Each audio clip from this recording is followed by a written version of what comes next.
ಸ್ಪರ್ಧಾತ್ಮಕ ಪರೀಕ್ಷೆಗಳಲ್ಲಿ ಯಶಸ್ಸು 5ನೇ ಗೋಷ್ಠಿಯ ವಿಷಯ ಇದು. ಇದರಲ್ಲಿ 2 ವಿಚಾರಧಾರೆಗಳಿರುತ್ತವೆ. ಒಂದು, ಆಡಳಿತಾತ್ಮಕ ಹುದ್ದೆಯ ಬಲ ಹಾಗೂ ಪ್ರಭಾವ, ಹಾಗೂ ಆಡಳಿತಾತ್ಮಕ ಪರೀಕ್ಷೆಗಳಲ್ಲಿ ಗೆಲುವಿನ ಸೂತ್ರ. ಈ 2 ವಿಷಯಗಳ ಬಗ್ಗೆ ಇಲ್ಲಿ ನಡೆದಿರುವಂಥ 3 ಎಕ್ಸ್ಪರ್ಟ್ಸ್ ಮಾತಾಡ್ತಾರೆ. ಈ 3 ಮಂದಿಯಲ್ಲಿ 2 KAS ಆಫೀಸರ್ಸು, ಒಬ್ಬರು IPS ಆಫೀಸರ್. ಇದ್ರ ಮಧ್ಯದಲ್ಲಿ ನಾನು ಕೂತು ಎಂತ ಮಾಡ್ತೀನಿ ಅಂತ ಕೇಳ್ಬೋದು, ನನಗೂ ಗೊತ್ತಿಲ್ಲ. ಆದರೂ ಅವ್ರು ಹೇಳುವ ವಿಚಾರಗಳನ್ನೆಲ್ಲ ಕೇಳಿ ಸುಮಾರು ತಿಳ್ಕೊಳ್ಳುವಂಥದ್ದಿದೆ. ಭಾಳ ಹತ್ತಿರದಿಂದ ಕೇಳ್ತೀನಿ ಅಂತ ಭಾವಿಸ್ತೀನಿ. ಅಧ್ಯಕ್ಷತೆ ವಹಿಸ್ತಾ ಇರೋದು ಶ್ರೀ SM ಹೆಗಡೆ ಗೌರಿ ಬಣಗಿ. ತಮಗೆಲ್ಲ ಹೆಚ್ಚಿನ ಹವ್ಯಕ್ಕೆ ಬಂದವರಿಗೆಲ್ಲ ಭಾಳ ಚಿರಪರಿಚಿತರು SM ಹೆಗಡೆ ಅವರು.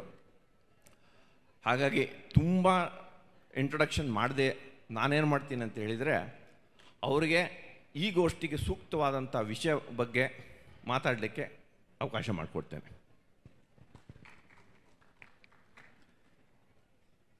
ಎರಡನೇದಾಗಿ ಶ್ರೀ ಕೃಷ್ಣ ಭಟ್ರು. ನಾನು ಅವರ ವಿಚಾರ ಬಗ್ಗೆ ನೋಡ್ತಾ ಇದ್ದರೆ, BA Delhi university, MA Rajasthan university, Indian ಏರ್ಫೋರ್ಸಲ್ಲಿ ಕೆಲಸ ಮಾಡಿದವರು, ಇನ್ಸ್ಪೆಕ್ಟರ್ ಆಫ್ ಇನ್ಕಮ್ ಟ್ಯಾಕ್ಸ್ ಕೆಲಸ ಮಾಡಿದವರು, ಪೊಲೀಸ್ ಡಿಪಾರ್ಟ್ಮೆಂಟಲ್ಲಿ ಕೆಲಸ ಮಾಡಿದವರು. ಸ್ವಲ್ಪ ಹೆದರಿಕೆನೇ ಆಗ್ತಾಯಿದೆ ಅಂತ. ಇಷ್ಟು SP, DCP, DIG, commissioner of police, ಈ ಥರದ್ದೆಲ್ಲ ಹುದ್ದೆಗಳನ್ನು ಅಲಂಕರಿಸಿದ್ದಾರೆ. ನಮ್ಮ ಭಾಗ್ಯ. Welcome sir.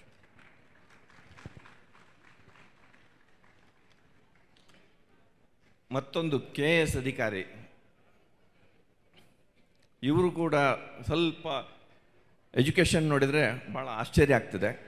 BE in telecommunication, PG in environment and public administration, ಈಗ pursuing masters in business law in national law university. ಇದ್ರ ಮಧ್ಯದಲ್ಲೆಲ್ಲೋ ಪುರುಷಾರ್ಥ ಮಾಡ್ಕೊಂಡು KAS ಮಾಡಿದ್ದಾರೆ. ಭಾಳ ಖುಷಿ ಆಗ್ತದೆ.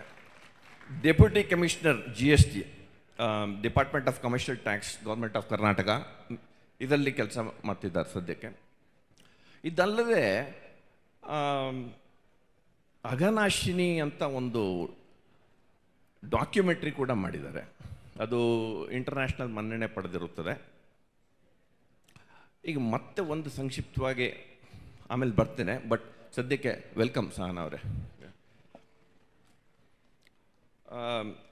SM ಹೆಗಡೆ ಅವ್ರದ್ದು ಒಂದು ಮುಖ್ಯವಾದ ಒಂದು ವಿಷಯ ಹೇಳಬೇಕಿತ್ತು.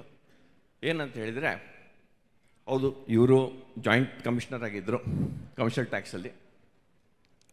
ಅದಕ್ಕಿಂತ ಭಾಳ ಮುಖ್ಯವಾದ ಈ ಗೋಷ್ಠಿಗೆ ಬಹಳ ಅನ್ವಯಿಸುವಂಥದ್ದು ವಿಷಯ ಏನಂತ ಹೇಳಿದ್ರೆ, ಸ್ವರ್ಣರಶ್ಮಿ ಅಂತ ಒಂದು ಸಂಸ್ಥೆ, ಆ ಸಂಸ್ಥೆಯನ್ನು ಅಧ್ಯಕ್ಷರಾಗಿದ್ದಾರೆ.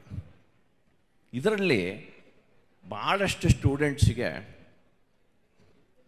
ಹೆಲ್ಪ್ ಮಾಡ್ತಾ ಇದ್ದಾರೆ. ಅಂದರೆ IAS, KAS ಈ ಥರ ಪರೀಕ್ಷೆಗಳನ್ನೆಲ್ಲ ಹೇಗೆ ಎದುರಿಸಬೇಕು, ಅದೇ ಮುಖ್ಯ ಪಾಯಿಂಟ್ ಆಗಿದೆ ಈ ಗೋಷ್ಠಿಗೂ ಕೂಡ. ಇದ್ರ ಮೇಲೆ ಹೆಚ್ಚಿಗೆ ಮಾತಾಡಲಿಕ್ಕೆ ಸರ್ ತಮಗೆ ಬಿಡ್ತೀನಿ ಸರ್.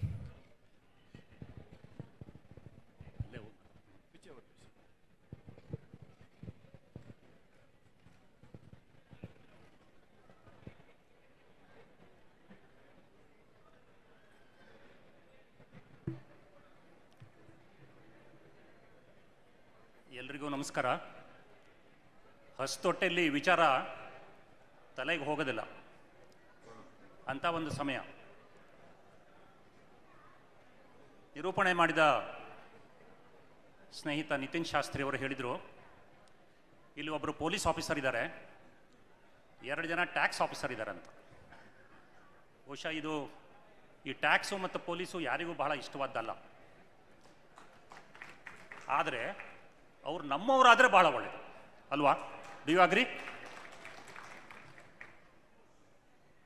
ಈ ನಮ್ಮವರು ಈ police officer IAS, IRS, IPS ಇತ್ಯಾದಿ. ಆಗೋದು ಹೇಗೆ? ಅದು ಈ ಗೋಷ್ಠಿಯ ಪ್ರಮುಖ ವಿಷಯ. ನಾವು ನಿನ್ನೆನಿಂದ ಕೇಳ್ತಾ ಇದ್ದೇವೆ, ಅಥವಾ ನಮಗೆ ಗೊತ್ತಿದೆ, ನಮ್ಮ ಮಕ್ಕಳು ಭಾಳ ಬುದ್ಧಿವಂತರು, PUC rank, SSLC rank, university rank, PhD rank, not in dozens, in hundreds. ಆದರೆ ಕಳೆದ 2-3 ವರ್ಷದಿಂದ ಯಾರಾದರೂ IAS ಮಾಡಿದರು, IPS ಮಾಡಿದರು, IRS ಮಾಡಿದರು, ಅಥವಾ ಇನ್ನೂ ಬೇರೆ IRTS, IFS ಮಾಡಿದರು ಅಂತ ಕೇಳಿದರೆ ಬಹಳ ವಿರಳ ಅಂದರೆ ವಿರಳ. ಒಬ್ಬರು 2 ವರ್ಷದಿಂದ ಸಿರ್ಸಿಯ ಮನೋಜ್ ಹೆಗಡೆ IPS ಮಾಡಿದರು. 5 ವರ್ಷಗಳ ಕಾಲ ಸತತವಾಗಿ ಪ್ರಯತ್ನಪಟ್ಟರು ಮನೋಜ್ ಹೆಗಡೆ. ಈಗ ಅವರಿಗೆ ಈ ರಿಸರ್ವೇಷನಿಂದ ಕರ್ನಾಟಕ ಸಿಗಲಿಲ್ಲ, ಆಂಧ್ರ ಪ್ರದೇಶ ಸಿಕ್ಕಿದೆ. ಇರಲಿ, ಒಂದು ಸಾರಿ ಬರ್ತಾರೆ ಅವರು ಇಲ್ಲಿ. ಇನ್ನೊಬ್ಬರು IFS ಮಾಡಿದರು, ಸಹನಾ ಅವರ ತಮ್ಮ, ಫಾರೆಸ್ಟ್ ಸರ್ವಿಸ್.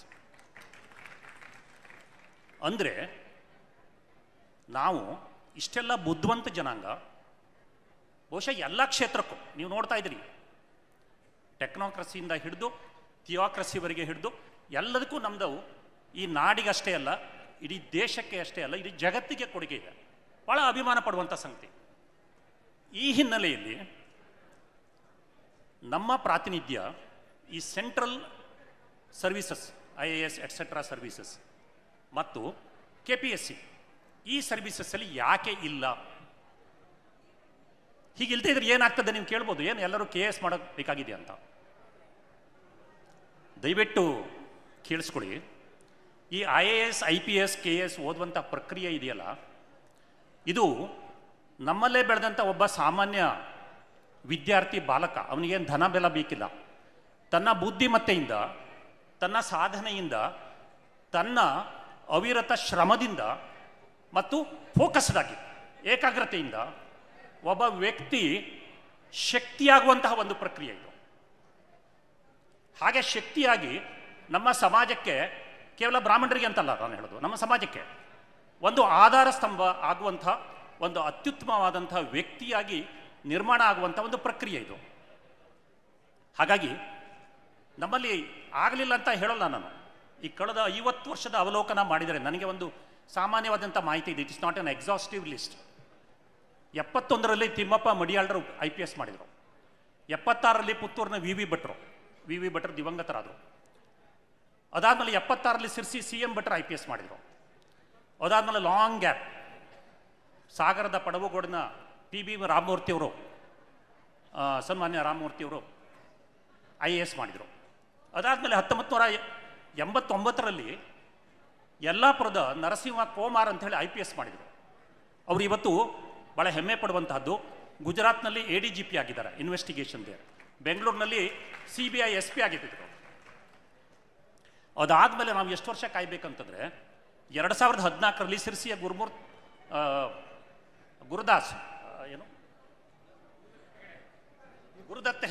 ಗುರುದತ್ತ ಹೆಗಡೆಯವರು IAS ಮಾಡಿದರು. ಅವರು ಇವತ್ತು ಶಿವಮೊಗ್ಗದ ಜಿಲ್ಲಾಧಿಕಾರಿ, ಭಾಳ ಹೆಮ್ಮೆಯ ಸಂಗತಿ. ಹಾಗೆ ಅದು ಆದಮೇಲೆ ನೀವು ಬರೀ IPS IAS ಇಷ್ಟಕ್ಕೆ ಬರೋದಿದ್ರೆ ಈಗ 2 ವರ್ಷದಿಂದ ಮನೋಜ್ ಹೆಗಡೆಯವರು ಮಾಡಿದರು. 50 ವರ್ಷದಲ್ಲಿ ಸಾಕಾ? ಈ ಪ್ರಶ್ನೆ ನಾವು ಕೇಳಬೇಕು. ಬರೀ ಕೇಳಿಸ್ಕೊಳ್ಳೋದು ಅಷ್ಟೇ ಅಲ್ಲ, ಮುಂದೆ ಇವತ್ತು ಸಾಕಾಗದೇ ಇದ್ದರೆ ನಾವು ಮುಂದೆ ಆದ್ರೂ ಮುಂದಿನ 10 ವರ್ಷದಲ್ಲಿ 20 ವರ್ಷದಲ್ಲಿ ಈ ಎಲ್ಲ ಕೇಡಿನ ಅಧಿಕಾರಿಗಳು, ಈಗ ನಮ್ಮಲ್ಲಿ ಹಾಗೇನೆ IRTS ಆಫೀಸರ್ಸ್ ಕೆಲವರಾಗಿದ್ದಾರೆ. ಅನೀಶ್ ಹೆಗಡೆ ಅವರು ಇವತ್ತು ರೈಲ್ವೆ ರಾಜ್ಯ ಸಚಿವರಿಗೆ ಅವರು OSD ಆಗಿದ್ದಾರೆ ಡೆಲ್ಲಿಯೊಳಗೆ. ಅನೀಶ್ ಹೆಗಡೆ ದೊಡ್ಡ ಮನೆಯವರು, 2011ರ ಬ್ಯಾಚ್ ಅವರು. ಇನ್ನು ವಿಶೇಷವಾಗಿ ನಾನು ಹೆಣ್ಮಕ್ಳ ಬಗ್ಗೆ ಹೇಳಬೇಕು ಅಂತಂದರೆ, ನನಗೆ ಮನಸ್ಸು ಗೊತ್ತಿದ್ದ ಮಟ್ಟಿಗೆ IAS IPS ಯಾರು ಮಾಡ್ದಂಗಿಲ್ಲ ಆಗಬೇಕು. KSಗೆ ಬಂದರೆ ಸಹನಾ ಅವರ ಬ್ಯಾಚ್ ಫಸ್ಟ್ ಅಂತ ಕಾಣ್ತದೆ ನಾನು ನೋಡಿದರೆ. ಸಹನಾ ಅವರು ಮತ್ತು ಸಾಗರದ ಅಮಿತಾ ಅಂತ ಅವರ ಬ್ಯಾಚ್ಮೇಟ್ ಇದ್ದಾರೆ. ಯಾಕೆ ಇದು? ಪಾಲಕರ ಬೆಂಬಲ ಇಲ್ವಾ? ಅಥವಾ ಪಾಲಕರಿಗೆ ನಮ್ಮ ಹೆಣ್ಮಕ್ಳನ್ನ ಬೇಗ ಮದುವೆ ಮಾಡಿಕೊಟ್ಟು ಫಸ್ಟ್ ಕ್ಲಾಸ್ ಆಗಿ ಗಂಡನ ಮನೆಗೆ ಕಳಿಸಿ ಸೆಟ್ಲ್ ಆಗ್ಬಿಡ್ಲಿ ಅಂತ? ಗೊತ್ತಿಲ್ಲ. ಇದು ನಾವು ಭಾಳ ಸೀರಿಯಸ್ ಆಗಿ ವಿಚಾರ ಮಾಡುವಂತಹದ್ದು. ಇಷ್ಟು ಒಳ್ಳೆಯ ತಳಿ, ಹವ್ಯಕ ತಳಿ ಅಂತ ನಾವು ಹೇಳ್ತಾ ಇದ್ದೇವೆ. ಈ ಒಳ್ಳೆಯ ತಳಿಯವರು ಈ IAS IPS ಅಥವಾ KS ಇವರು ಆಗಬಾರ್ದ? ಅದಕ್ಕೆ ನಾವು ಯಾಕೆ ಭಾಳ ಗಂಭೀರವಾಗಿ ವಿಚಾರ ಮಾಡ್ತಾ ಇಲ್ಲ? ಈ ನಿರ್ಲಕ್ಷ್ಯ, ಅವಜ್ಞೆ, ಹಿಂಜರಿತ ಯಾಕೆ ಯಶಸ್ಸು ಸಿಗೋದಿಲ್ಲ ಅಂತನಾ? ಈ ಬಹಳ ದೊಡ್ಡ ಗುರಿಯನ್ನು ಇಟ್ಕೊಂಡವನಿಗೆ ಎಲ್ಲರಿಗೂ ಯಶಸ್ಸು ಸಿಗೋಲ್ಲ. ಎಲ್ಲರೂ ವಿರಾಟ್ ಕೊಹ್ಲಿ ಆಗೋದಿಲ್ಲ. ಎಲ್ಲರೂ ಅದೇನೋ ಯಶಸ್ವಿ ಜೈಸ್ವಾಲ್ ಥರ ಒಂದೇ ದಿವಸಕ್ಕೆ ಹೀರೋ ಆಗೋದಿಲ್ಲ. ಕಠಿಣ ಪರಿಶ್ರಮ ಬೇಕು. ಹಾಗಾದರೆ ಪರಿಶ್ರಮ ಪಟ್ಟು ಪಟ್ಟು ಸ್ವಾಮಿ 4-5 ಅಟೆಂಪ್ಟ್ ಆದರೂ ನಮ್ಮ ಮನೆ ಆಗಿಲ್ಲೇ, ನಮ್ಮನೆ ಕೂಸು 4-5 ಸಾರಿ ಬರುತ್ತೋ ಆಗಿಲ್ಲೇ. ಒಂದು ವಿಚಾರ ತಿಳ್ಕೊಳ್ಳಿ, IAS IPS ಮಾಡೋದು ಅಂತಂದರೆ ಅದು ಒಂದು ಗೌರಿಶಂಕರ ಅದನ್ನು ಗುರಿ ಇಟ್ಕೊಂಡ ಹಾಗೆ. ಅದು ಆಗದೇ ಇದ್ದರೆ there are innumerable post. State services ಇರ್ಬೋದು, ಸೆಂಟ್ರಲ್ ಗೌರ್ಮೆಂಟ್ನಲ್ಲೇ ಬೇರೆ ಬೇರೆ ಪೋಸ್ಟ್ಗಳಿದೆ, ಪಬ್ಲಿಕ್ ಸೆಕ್ಟರ್ಲಿದೆ, ಬ್ಯಾಂಕ್ನಲ್ಲಿ ಇದೆ. ಅಂದರೆ ನೀವು ನನ್ನ ಮಗ ಅಥವಾ ಮಗಳು ರಾಜ್ಯ ಮಟ್ಟದಲ್ಲಿ ಟೆಸ್ಟ್ ಮ್ಯಾಚ್ ಆಡಬೇಕು ಅಂತ ಒಂದು ಗುರಿಯನ್ನು ಇಟ್ಟುಕೊಂಡು ಪ್ರೋತ್ಸಾಹವನ್ನು ಕೊಟ್ಟರೆ, ಮಾರ್ಗದರ್ಶನವನ್ನು ಕೊಟ್ಟರೆ, ಅವರು ಬೈ ಚಾನ್ಸ್ ಅದು ಆಗಿಲ್ಲ, 4-5 ಅಟೆಂಪ್ಟ್ ಆದರೂ ಆಗಿಲ್ಲ ಅಂತ ತಿಳ್ಕೊಳ್ಳಿ, ರಣಜಿ ಟ್ರೋಫಿನಾರು ಆಡ್ತಾರೆ, ಬೇಡ IPL ಆಡ್ತಾರೆ. ಅದು ಈ ಸಾಮಾನ್ಯ ಎಲ್ಲ ನೌಕರಿ ಅಥವಾ ಒಂದು ಕರಿಯರ್ಗಿಂತ ಅದು ಒಳ್ಳೆಯದು. ಹಾಗಿದ್ರೆ ನಮ್ಮಲ್ಲಿ ಯಾಕೆ ಆಗ್ತಾ ಇಲ್ಲ ಅಂತ ನಾನು ಈಗ ಇವರು ಹೇಳಿದರು, ನಮ್ಮ ನಿತಿನ್ ಶಾಸ್ತ್ರಿಯವರು. ನಾನು ಸ್ವರ್ಣವಲ್ಲಿ ಮಹಾಸಂಸ್ಥಾನದ ಪೂಜ್ಯ ಸ್ವಾಮೀಜಿಯವರು ಸುಮಾರು 20 ವರ್ಷದಿಂದ ಈ ದಿಶೆಯಲ್ಲಿ ಒಂದು ಸ್ವಯಂ ಅಂತ ಒಂದು ಸಂಸ್ಥೆಯನ್ನು ಸ್ಥಾಪನೆ ಮಾಡಿದ್ದಾರೆ. Swarnavalli institute of administration and management ಅಂತ. ಮೊದಲು ನಾನು ಹೇಳಿದ್ನಲ್ಲ, CM ಭಟ್ರು ಅಧ್ಯಕ್ಷರಾಗಿದ್ದರು, ನಂತರ ಮಾನ್ಯ PB ರಾಮಮೂರ್ತಿ ಅವರು ಅಧ್ಯಕ್ಷರಾಗಿದ್ದರು, ನಂತರ ನಾನು ಅಧ್ಯಕ್ಷನಾಗಿದ್ದೇನೆ. ಈಗ ಕಳೆದ 2 ವರ್ಷಗಳಲ್ಲಿ ಇದರ ಬಗ್ಗೆ ಪೂಜ್ಯ ಸ್ವಾಮೀಜಿಗಳು ಒಂದು ಸ್ವತಂತ್ರವಾದಂತಹ ಟ್ರಸ್ಟನ್ನೇ ಮಾಡಿದ್ದಾರೆ. ಈ ಟ್ರಸ್ಟಿನ ಮುಖ್ಯ ಉದ್ದೇಶನೇ ನಮ್ಮ ಮಕ್ಕಳಿಗೆ ನಾವು ಈ ದಿಶೆಯಲ್ಲಿ ತರಬೇತಿಯನ್ನು ನೀಡಬೇಕು. ಇನ್ನೂ ಒಂದು ಹೆಜ್ಜೆ, ನಾವು ಸುಮಾರು 15 ವರ್ಷದಿಂದ ಇದ್ರ ಬಗ್ಗೆ ಪ್ರಯತ್ನ ಪಟ್ವಿ. ಬೆಂಗಳೂರಿನಲ್ಲಿ ಅವೇರ್ನೆಸ್ ಪ್ರೋಗ್ರಾಮ್ ಮಾಡಿದ್ವಿ, ಕ್ಲಾಸಸ್ಸನ್ನು ಶುರು ಮಾಡಿದ್ವಿ, ಸಿರ್ಸಿಯಲ್ಲಿ ಶುರು ಮಾಡಿದ್ವಿ. ಆದರೆ ನಮಗೆ ಸಿಕ್ಕಿದಂಥ ರೆಸ್ಪಾನ್ಸ್ ಭಾಳ ನೀರಸವಾಗಿತ್ತು. ನಾನು ಹೋಗಿ ಈ ಥರ ಒಂದು ಸಾರ್ವಜನಿಕ, ಭಾಳ ಕಡೆಗೆ ಸಾರ್ವಜನಿಕ ಜಾಗೃತಿ ಕಾರ್ಯಕ್ರಮವನ್ನು ಮಾಡಿದಾಗ, ಅಲ್ಲ ಹೌದು SM ಎಡ್ರು 3-4 ವರ್ಷ 5 ವರ್ಷ ಹಾಳಾಗ್ತು, ಅಷ್ಟು ವರ್ಷ ಆಗಾಗಿದೆ, ಹೋದರೆ ಕಡೆಗೆ ಅಂತ ಮಾಡಿದ್ರ?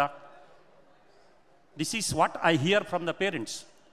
ಈ ಒಂದು ಮನೋಸ್ಥಿತಿಯಿಂದ ಹೊರಗಡೆ ಬರುವಂಥ ಒಂದು ಅವಶ್ಯಕತೆ ಇದೆ.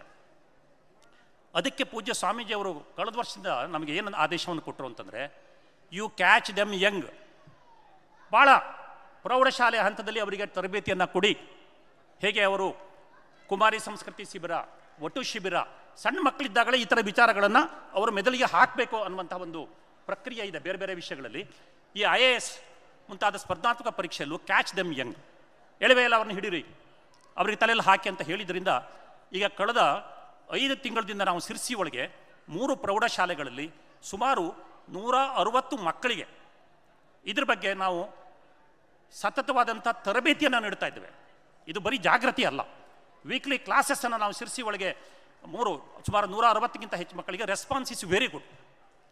ನಾವು ಹೇಳಿದ್ವಿ IAS IPS, ಕೆಲವರು ಕೇಳಿದರು, ಅಲ್ರ 9ನೇ ಕ್ಲಾಸು ಈಗಂತ ಗೊತ್ತಾಗ್ತಾರೆ ನಮಗೆ, ಗೊತ್ತಾಗೋದು ಬೇಡ, ತಲೆಯಲ್ಲಿ ಹಾಕಿ. ನೀವು ಬೇರೆದು ಹಾಕೋದಿಲ್ವಾ? ಸಂಗೀತ ಹಾಕೋದಿಲ್ವಾ? ಸಂಸ್ಕೃತ ಹಾಕೋದಿಲ್ವಾ? ಅಥವಾ ಕ್ರಿಕೆಟ್ ಹಾಕೋದಿಲ್ವಾ? ಫುಟ್ಬಾಲ್ ಹಾಕೋದಿಲ್ವಾ? ಚೆಸ್, ಆ ವಿಚಾರಗಳನ್ನ ಅವನ್ನ ಹಾಕೋದಿಲ್ವಾ? ಇದು ಒಂದು ವಿಚಾರ ಹಾಕಿ ಯಾವತ್ತಾರು ಮಳ್ತ್ಕೋಬೋದು. 100 ಜನರಿಗೆ ಹಾಕಿರೋ ಒಂದು 8 ಜನ ಟ್ರೈ ಮಾಡ್ಬೋದು, ಅಲ್ಲಿ 1-2 ಜನ ಆಗ್ಬೋದು. ಅದು ಎಂಥ ದೊಡ್ಡ ಅಸೆಟ್ ಆಗ್ತದೆ ನಮ್ಮ ಒಂದು ಸಮಾಜಕ್ಕೆ. ಆದರೆ ಇದರ ಸಮಸ್ಯೆಗಳು ಒಂದಿಷ್ಟಿದೆ. ನಮ್ಮಲ್ಲಿ ಮಾಹಿತಿಯ ಕೊರತೆ ತುಂಬ ಇದೆ. ಕಾಲೇಜುಗಳಲ್ಲಿ ನಾನು ಹೋಗಿ ಈ ಥರ ಜಾಗೃತಿ ಕಾರ್ಯಕ್ರಮ ಮಾಡುವಾಗ ಭಾಳ ಜನ ಕಾಲೇಜ್ ಪ್ರೊಫೆಸರ್ಸ್ ಇವರಿಗೆ ಗೊತ್ತಿಲ್ಲ, ಸರ್ ಅದು ಎಂಥ ಸಿಲೆಬಸ್ಸು ನಮಗೂ ಗೊತ್ತಿಲ್ಲ. That's number 1. ಅವರಿಗೆ ಗೊತ್ತಿಲ್ಲದ ಮಕ್ಕಳಿಗೆ ಹೆಂಗೆ ಗೊತ್ತಿರಬೇಕು? ಪಾಲಕರಿಗೆ ಕೇಳಿದರೆ, ಹೌದಾ ಹಂಗೊಂದು ಪರೀಕ್ಷೆ ಇದ್ದ, ಅಲ್ಲ ನಿಮ್ಮೂರಿನಲ್ಲಿ ತಹಶೀಲ್ದಾರು, ಅಸಿಸ್ಟೆಂಟ್ ಕಮಿಷನರು, DC IPS ಏನು ಮೇಯರಿಂದ ಬರೋದಲ್ಲ, ನಮ್ಮ ಮಕ್ಕಳಿಗೂ ಬಂದು ಕೂತ್ಕೊಳ್ಳಕ್ಕಲ್ಲಿ. ಅವು ಕಾನೂನು ಅಷ್ಟೇ ಅಲ್ಲ, ಪಾಲಿಸಿ ಮೇಕರ್ಸ್ ಆಗ್ತಾರೆ. ಕೇವಲ ರಾಜಕೀಯ ಪ್ರತಿನಿಧಿಗಳು ಮಾತ್ರ ಪಾಲಿಸಿ ಮೇಕರ್ಸ್ ಅಲ್ಲ, ಅವರಿಗೆ ಬೆನ್ನೆಲುಬು ಆಗುವಂಥವ್ರು ಒಳ್ಳೆ IAS ಆಫೀಸರ್ಸ್. ನಾನು GST ಲಾ ಕಮಿಟಿಯಲ್ಲಿ ಇದ್ದೆ. ನಿಮಗೆ ಒಂದು ಮಾಹಿತಿ ಹೇಳ್ತೇನೆ, ಇಡೀ ದೇಶಕ್ಕೆ ಬಂದಂಥ GST law, it has been framed by only officers. ಅಂಥ ದೊಡ್ಡ GST ಅಂತದ್ದು, ಅಂಥ ಒಂದು ಮಹತ್ವದ ಒಂದು ರೋಲನ್ನು ನಮ್ಮ ಮಕ್ಕಳು ಯಾಕೆ ಪ್ಲೇ ಮಾಡಬಾರ್ದು? ಸೊ ಶಿಕ್ಷಕರಿಗೆ, ಪಾಲಕರಿಗೆ ನಾವು ಕೇವಲ ಮಾಹಿತಿ ಅಲ್ಲ, we should motivate them. Number 2. Number 3 ಏನಾಗಿದೆ ಅಂದರೆ, ನಮ್ಮಲ್ಲಿ 3-4 ವರ್ಷಕ್ಕೆ ಆ ಸಸ್ಟೇನ್ ಮಾಡುವಂಥ ಶಕ್ತಿ ಇಲ್ಲ. ಬೆಂಗಳೂರಿಗೆ ಬರ್ತಾರೆ, ಈಗ ನಮ್ಮನೆ ವಿಜಯನಗರದಲ್ಲಿದೆ, ಇಲ್ಲಿ ನಮ್ಮ ಮನೆಯಿಂದ ಒಂದು 2 ಕಿಲೋಮೀಟರ್ ಸುತ್ತಮುತ್ತ ಸುಮಾರು 24-25 ಈ IAS ಕೋಚಿಂಗ್ ಸೆಂಟರ್ಸ್ ಇದೆ. ನಾಯಿ ಕೊಡೆ ಥರ ಹುತ್ಕೊಬಿಟ್ಟಿದೆ. ಆದರೆ ಎಲ್ಲ ಪಾಲಕರಿಗೆ 4-5 ವರ್ಷ ಸಸ್ಟೇನ್ ಮಾಡ್ಲಿಕ್ಕೆ ಆಗೋದಿಲ್ಲ. ಒಂದು ಅಟೆಂಪ್ಟಲ್ಲಿ ಯಾರೂ ಆಗೋದಿಲ್ಲ. ಯಾರೋ ಒಬ್ಬರು ಅಜಯ್ ಶೇಟ್ ಅಂತ, ಅವರು ನಿರ್ಮಲಾ ಸೀತಾರಾಮನ್ ಪಕ್ಕದಲ್ಲೇ ಇರ್ತಾರೆ, ರೆವಿನ್ಯೂ ಸೆಕ್ರೆಟರಿ, ಅಂಥವ್ರು ಯಾರೋ 22 ವರ್ಷಕ್ಕೆ ಮಾಡಿದ್ದಾರೆ. ಇಲ್ಲದಿದ್ದರೆ ಎಲ್ಲ 4-5 ಅಟೆಂಪ್ಟ್ ಆಗೋದೆ. ಈ ಸಸ್ಟೇನಬಿಲಿಟಿ ಇದೆಯಲ್ಲ, ಅದಕ್ಕೆ ಹಣಕಾಸಿನ ನೆರವು ಬೇಕು. ಅದಕ್ಕೆ ನಮ್ಮ ಸ್ವರ್ಣ ರಶ್ಮಿ ಪ್ರತಿಷ್ಠಾನದಿಂದ ನಾವು ಹೇಳಿದ್ದೀವಿ, ಯಾರಾದರೂ ಒಂದು ಅಟೆಂಪ್ಟ್ ಮಾಡಿ ನಮ್ಮವರು ಫೇಲ್ ಆಗಿದ್ದಿದ್ರೆ ಅವರಿಗೆ ಹಣಕಾಸಿನ ಮುಂಗಟ್ಟು ಇದ್ದರೆ ನಾವು ವಿ ವಿಲ್ ಸಪೋರ್ಟ್ ದೆಮ್ ಅಂತ ಹೇಳಿದ್ದೀವಿ. ಒಬ್ಬರಿಬ್ಬರಾದರೂ ಅವರು ಆಗಲಿ ಅನ್ನುವ ಒಂದು ದೃಷ್ಟಿಯಿಂದ ನಾವು ಹೇಳಿದ್ದೀವಿ. ಸೊ ಮಾಹಿತಿ ಕೊರತೆ ಅದನ್ನು ತುಂಬಬೇಕು, ಹಣಕಾಸಿನ ನೆರವನ್ನು ನೀಡಬೇಕು. ಅದಾದಮೇಲೆ ಪಾಲಕರಿಗೆ ಇನ್ನೊಂದು ಕಿವಿಯ ಮಾತು ಏನಂದರೆ, ಈ ಮಕ್ಕಳು ಫೇಲ್ ಆದಾಗ ಪ್ರಿಲಿಮ್ಸ್ ಮಾಡ್ತಾರೆ, ಮೇನಲ್ಲಿ ಫೇಲ್ ಆಗ್ತಾರೆ, ಪ್ರಿಲಿಮ್ಸ್ ಮೇನ್ ಮಾಡ್ತಾರೆ, ಅಲ್ಲಿ ಇಂಟ್ರೋದಲ್ಲಿ ಫೇಲ್ ಆಗ್ತಾರೆ. ನಮ್ಮ ಊರು ಗೌರಿ ಬಣಿಗೆ ಅಂಥೇಳಿ, ಸಿದ್ದಾಪುರ ತಾಲೂಕು, ನಮ್ಮೂರಿನಲ್ಲೇ ಒಬ್ಬ ಶ್ರೀನಿವಾಸ ಹೆಗಡೆ ಅಂತ 2 ಸಾರಿ ಮೇನಿಗೆ 2 ಸಾರಿ ಇಂಟ್ರಕ್ಕೆ ಹೋಗಿ ಅವ್ರಿಗೆ ಆಗಲಿಲ್ಲ. ಈಗ ಅವರು ಸಹನಾ ಅವರ ಕಲೀಗಾಗಿದ್ದಾರೆ. ಅಂದರೆ ನಾನು ಏನು ಹೇಳ್ತಿದ್ದೀನಿ ಅಂದರೆ, if you don't succeed there, you have a very good post waiting here. ಇನ್ನೊಂದಿದೆ, ಕೆಲವರಲ್ಲಿ ಭ್ರಮೆ ಇದೆ. ನನ್ನ ಹತ್ರ ಹೇಳ್ತಾರೆ, ಅಯ್ಯೋ SM ಇದೆಯಂತ ತರ್ತಾರೆ. ನಂಗೆ ಸಿರ್ಸಲ್ಲಿ ಹೇಳಿದರು, KPSL ಎಲ್ಲ ಇದಡ ಅಂತ. ಹೌದು ಸ್ವಾಮಿ, ಇದೆ. ಅದು ಸರ್ಕಾರದಲ್ಲಿ, ಸಮಾಜದಲ್ಲಿ ಇದ್ದಂಗೆ ಅಲ್ಲೂ ಇದೆ, ಭಾಳ ಕೆಟ್ಟದಾಗಿದೆ. ಆದರೆ there is always a space at the top. ಮೇಲ್ಗಡೆ ಬರುವಂಥ ಮೆರಿಟ್ ಇದ್ದರೆ, ಒಬ್ಬ ನೀವು ಸಚಿನ್ ತೆಂಡೂಲ್ಕರ್ ಆದರೆ, ಯಶಸ್ವಿ ಜಸ್ವಾಲ್ ಆದರೆ, ಇನ್ನೊಬ್ಬ ವಿರಾಟ್ ಕೊಹ್ಲಿ ಆದರೆ, ಎಷ್ಟೇ ಕಾಂಪಿಟೇಷನ್ ಇದ್ದರೂ you are there in the team. ಅದನ್ನು ಬೆಳೆಸಬೇಕಾಗಿದೆ ನಾವು ಇವತ್ತು, ಅದನ್ನು ಬೆಳೆಸಬೇಕಾಗಿದೆ. ಹಾಗಾಗಿ ನಾನು ಏನು ವಿಚಾರ ಮಾಡ್ತಾ ಇದ್ದೀನಿ ಅಂತಂದರೆ, ನಾವು ಏನು ವಿಚಾರ ಮಾಡ್ತಾ ಇದ್ದೀವಿ ಅಂದರೆ, ಮಕ್ಕಳಿಗೆ ಕೇವಲ ಮಾಹಿತಿ ಅಷ್ಟೇ ಅಲ್ಲ, ವಾಟ್ ಟು ಲರ್ನ್ ಅಲ್ಲ, ಹೌ ಟು ಲರ್ನ್, ಕಲಿಯೋ ವಿಧಗಳು ಹೇಗೆ, ಎಲ್ಲಿ ಮಾಹಿತಿ ಇರ್ತದೆ ಅನ್ನೋದನ್ನೆಲ್ಲ ನಾವು ಈ 168 ಮಕ್ಕಳಿಗೆ ಹೇಳ್ಕೊಡ್ತಾ ಇದ್ದೀವಿ. ನನ್ನ ಓನ್ಲಿ ರಿಕ್ವೆಸ್ಟ್ ಅಂತಂದರೆ, ನಾವೆಲ್ಲರೂ ಇದ್ದೇವೆ, 6-7 ಜಿಲ್ಲೆಯ ಹವ್ಯಕರಿದ್ದೇವೆ. ಈ ಪ್ರಯತ್ನ ಬೇರೆ ಕಡೆಗೂ ಆಗಲಿ, ಅಲ್ಲಿಯ ಮಕ್ಕಳಿಗೂ ಕ್ಯಾಚ್ ದೆಮ್ ಹೆಂಗೆ ಆಗಲಿ, 100 ಜನ ಬರೀಲಿ, 10 ಜನ ಆದರೂ ಆಗಲಿ. ಅದರಿಂದ ಈ ಒಂದು ವ್ಯಾಕ್ಯೂಮ್ ಏನು ಕ್ರಿಯೇಟ್ ಆಗಿಬಿಟ್ಟಿದೆ, ಬ್ಯೂರೋಕ್ರಾಟ್ಸೇ ಇಲ್ಲ. ಈಗ ಒಬ್ಬೊಬ್ಬರು ಇದ್ದಾರೆ ಅಷ್ಟೇ, ಒಬ್ಬರು ನಾನು ಹೇಳ್ದಲ್ಲ, ಇಬ್ಬರ ಇದ್ದಾರೆ ಇಡೀ ನಮ್ಮ ಹವ್ಯಕರಿಂದ. ಅವರ ಸಂಖ್ಯೆ ಜಾಸ್ತಿ ಆಗಲಿ, ಅದ್ರ ಬಗ್ಗೆ ನಾವು ಒಂದು ನಿರ್ಧಾರವನ್ನು ಮಾಡೋಣ. ಜೊತೆಗೆ ಈ EWS ಬಗ್ಗೆ ನಿನ್ನೆ ಹಾರನಹಳ್ಳಿ ಅವರು ಹೇಳಿದರು, ಕರ್ನಾಟಕ ರಾಜ್ಯ ಮಾತ್ರ ಕೊಟ್ಟಿಲ್ಲ, ಇಡೀ ಸೌತ್ ಇಂಡಿಯಾದಲ್ಲಿ. ನಾನು ಬ್ರಾಹ್ಮಣ ಮಂಡಳಿಯ ಡೈರೆಕ್ಟರ್ ಆಗಿದ್ದಾಗ ನಾವು ಗವರ್ನರ್ ಹತ್ರ ಹೋದಾಗ, present governor, why it is not implemented in Karnataka ಅಂತ ನಮಗೆ ಕೇಳ್ತಾರೆ. ಬಿಕಾಸ್ ಅವರೇ ಈ 103ನೇ ಅಮೆಂಡ್ಮೆಂಟ್ ಬಿಲ್ಲನ್ನು ಪಾರ್ಲಿಮೆಂಟಲ್ಲಿ ಟೇಬಲ್ ಮಾಡಿದವರು. ಕರ್ನಾಟಕದಲ್ಲಿ ಕೊಟ್ಟಿಲ್ಲ, ಯಾರಿಗೂ ಬೇಕಾಗಲಿಲ್ಲ. ಇರೋ ಈ ಹಿಂದಿನ ಸರ್ಕಾರದವ್ರು ಏನು ಮಾಡಿದರು, ಇಲೆಕ್ಷನ್ ಬಂದಾಗ, ನಾನು ಹೇಳಬಾರ್ದು, ಆ ಮುಸ್ಲಿಮರಿಗಿರುವಂಥ 4% ತೆಗೆದು ಅವರೊಳಗೆ ಹಂಚ್ಕೊಂಡ್ರು. ಅವರನ್ನು ಅನ್ರಿಸರ್ವ್ಡ್ ಅಂತ ಮಾಡಿದರು. ಅನ್ರಿಸರ್ವ್ಡ್ ಅಂತ ಮಾಡಿದರೆ ಅವರು EWSಗೆ ಬರ್ತಾರೆ. ಇದನ್ನು ಒಬ್ಬರು ಯಾರೂ ಅರ್ಥ ಮಾಡ್ಕೊಳ್ತಾ ಇಲ್ಲ. ಯಾಕಂದರೆ EWS ಇರೋದೇ, ಇದುವರೆಗೆ ಯಾರಿಗೆ ರಿಸರ್ವೇಷನ್ ಇಲ್ವೋ ಅವರಿಗೆ EWS, ಆರ್ಟಿಕಲ್ 15 and 16. ಇವರು ಮುಸ್ಲಿಮರಿಗೆ ಅದನ್ನು ತೆಗೆದುಹಾಕ್ಬಿಟ್ರು, ಅವರೆಲ್ಲ ನಮ್ಮ ಜೊತೆಗೆ ಬರುವಂಥ ಪರಿಸ್ಥಿತಿ ಇದೆ. ಹೀಗೆ ನಮ್ಮ ಗೋಳನ್ನು ಯಾರೂ ಕೇಳೋರಿಲ್ಲ. ಅದಕ್ಕೆ ನಾನು ಮಾನ್ಯ ನಮ್ಮ ಅಧ್ಯಕ್ಷರು ಕಜೇವರಿಗೂ ರಿಕ್ವೆಸ್ಟ್ ಮಾಡಿದ್ದೀನಿ, ಈ ಸಮ್ಮೇಳನದಲ್ಲಿ EWS ಅನ್ನು ಜಾರಿ ಮಾಡಲೇಬೇಕು. ಬಡವರು, ಬಡವ ಮಕ್ಕಳಿಗೆ ಅದು ಸಹಾಯ ಆಗ್ತದೆ ಅಂಥೇಳಿ ಅದನ್ನು ಮಾಡಲೇಬೇಕು ಅಂತ, ನಮ್ಮ ಹಕ್ಕೊತ್ತಾಯವನ್ನು ಮಾಡಬೇಕು ಅಂತ ನಾನು ಕೇಳ್ಕೊಂಡಿದ್ದೀನಿ. ನನ್ನ 1-2 ನಿಮಿಷ ಮೀರಿದ್ದೀನಿ ನನ್ನ ಸಮಯವನ್ನು. ಆದರೂ ತಾವು ಭಾಳ ಉತ್ಸಾಹದಿಂದ ಕೇಳಿದ್ದಕ್ಕೆ ಥ್ಯಾಂಕ್ಸ್ ಫಾರ್ ಯುವರ್ ಪೇಷನ್. ನಮಸ್ಕಾರ. ಈಗ IAS, KS ಈ ಥರದ್ದೆಲ್ಲ ಮಾಡಿದರೆ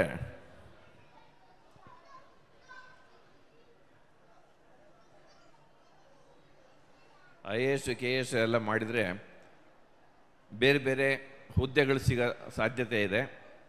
IAS ಸಿಗದೆ ಹೋದ್ರೇನು, there are many other posts which are waiting ಅಂತೆಲ್ಲ ಹೇಳಾಯಿತು.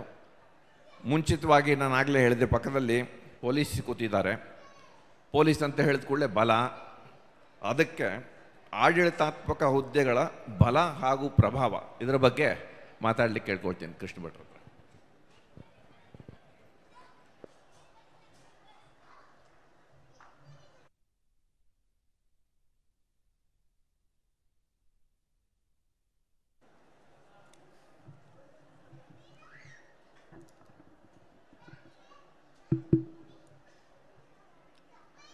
ಶ್ರೀ ಗುರುಭ್ಯೋ ನಮಃ ಹರಿ ಓಂ.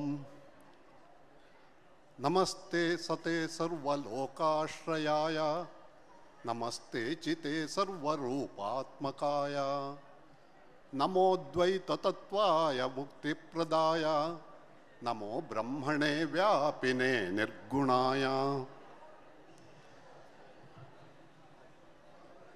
ಮೂರನೇ ವಿಶ್ವ ಹವ್ಯಕ ಸಮ್ಮೇಳನದ ಇಂದಿನ ಗೋಷ್ಠಿಯಲ್ಲಿ ವೇದಿಕೆ ಮೇಲೆ ಉಪಸ್ಥಿತರಿರುವಂತಹ ಗೋಷ್ಠಿ ಅಧ್ಯಕ್ಷರಾದ ಶ್ರೀ ಎಸ್.ಎಂ. ಹೆಗಡೆ ರವರೇ, ಶ್ರೀಮತಿ ಸಹನಾ ಬಾಳ್ಕಲ್ ಅವರೇ, ಹಾಗೂ ಸಮನ್ವಯಕಾರರಾದ ನಿತಿನ್ ಶಾಸ್ತ್ರಿ ಅವರೇ, ನಮ್ಮ ಹವ್ಯಕ ಸಮಾಜದ ಎಲ್ಲ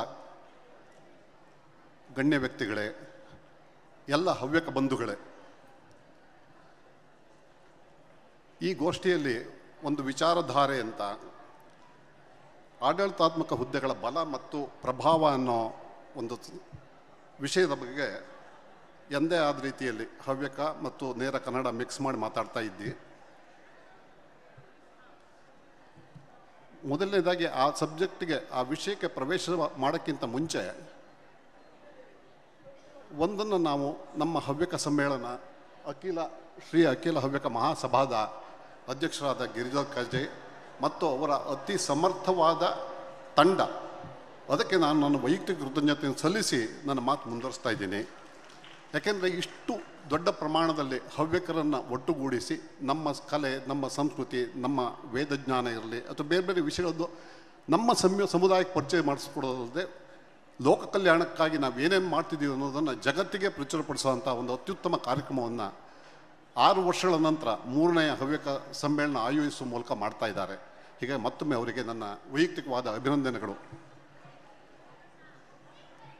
ಇನ್ನು ಆಡಳಿತಾತ್ಮಕ ಹುದ್ದೆಗಳು, ಈಗಾಗಲೇ ಅಧ್ಯಕ್ಷರಾಗಿರುವಂಥ ಶ್ರೀ ಎಸ್.ಎಂ. ಹೆಗಡೆ ಅವರು ಭಾಳಷ್ಟು ವಿಷಯಗಳನ್ನು ಕವರ್ ಮಾಡಿದ್ದಾರೆ. ಹೀಗಾಗಿ ನಾನು ಹೆಚ್ಚು ಮಾತಾಡಲಿಕ್ಕೆ ಹೋಗಲ್ಲ. ಸಾಮಾನ್ಯವಾಗಿ ನಮ್ಮ ವ್ಯವಸ್ಥೆಯಲ್ಲಿ, ಸಂವಿಧಾನದ ಅಡಿಯಲ್ಲಿ, ಸಂವಿಧಾನದ ಮುಖ್ಯ ಅಂಗಗಳಾದ ನ್ಯಾಯಾಂಗ, ಶಾಸಕಾಂಗ ಮತ್ತು ಕಾರ್ಯಾಂಗ, ಇದರ ಅಡಿಯಲ್ಲಿ ಕೇಂದ್ರ ಸರ್ಕಾರ ಮತ್ತು ರಾಜ್ಯ ಸರ್ಕಾರಗಳು ಕಾನೂನು ನಿಯಮಾವಳಿಗಳ ಮೂಲಕ ಆಡಳಿತವನ್ನು ನಡೆಸ್ಕೊಂಡು ಹೋಗ್ತಾ ಇವೆ. ಕೇಂದ್ರ ಸರ್ಕಾರ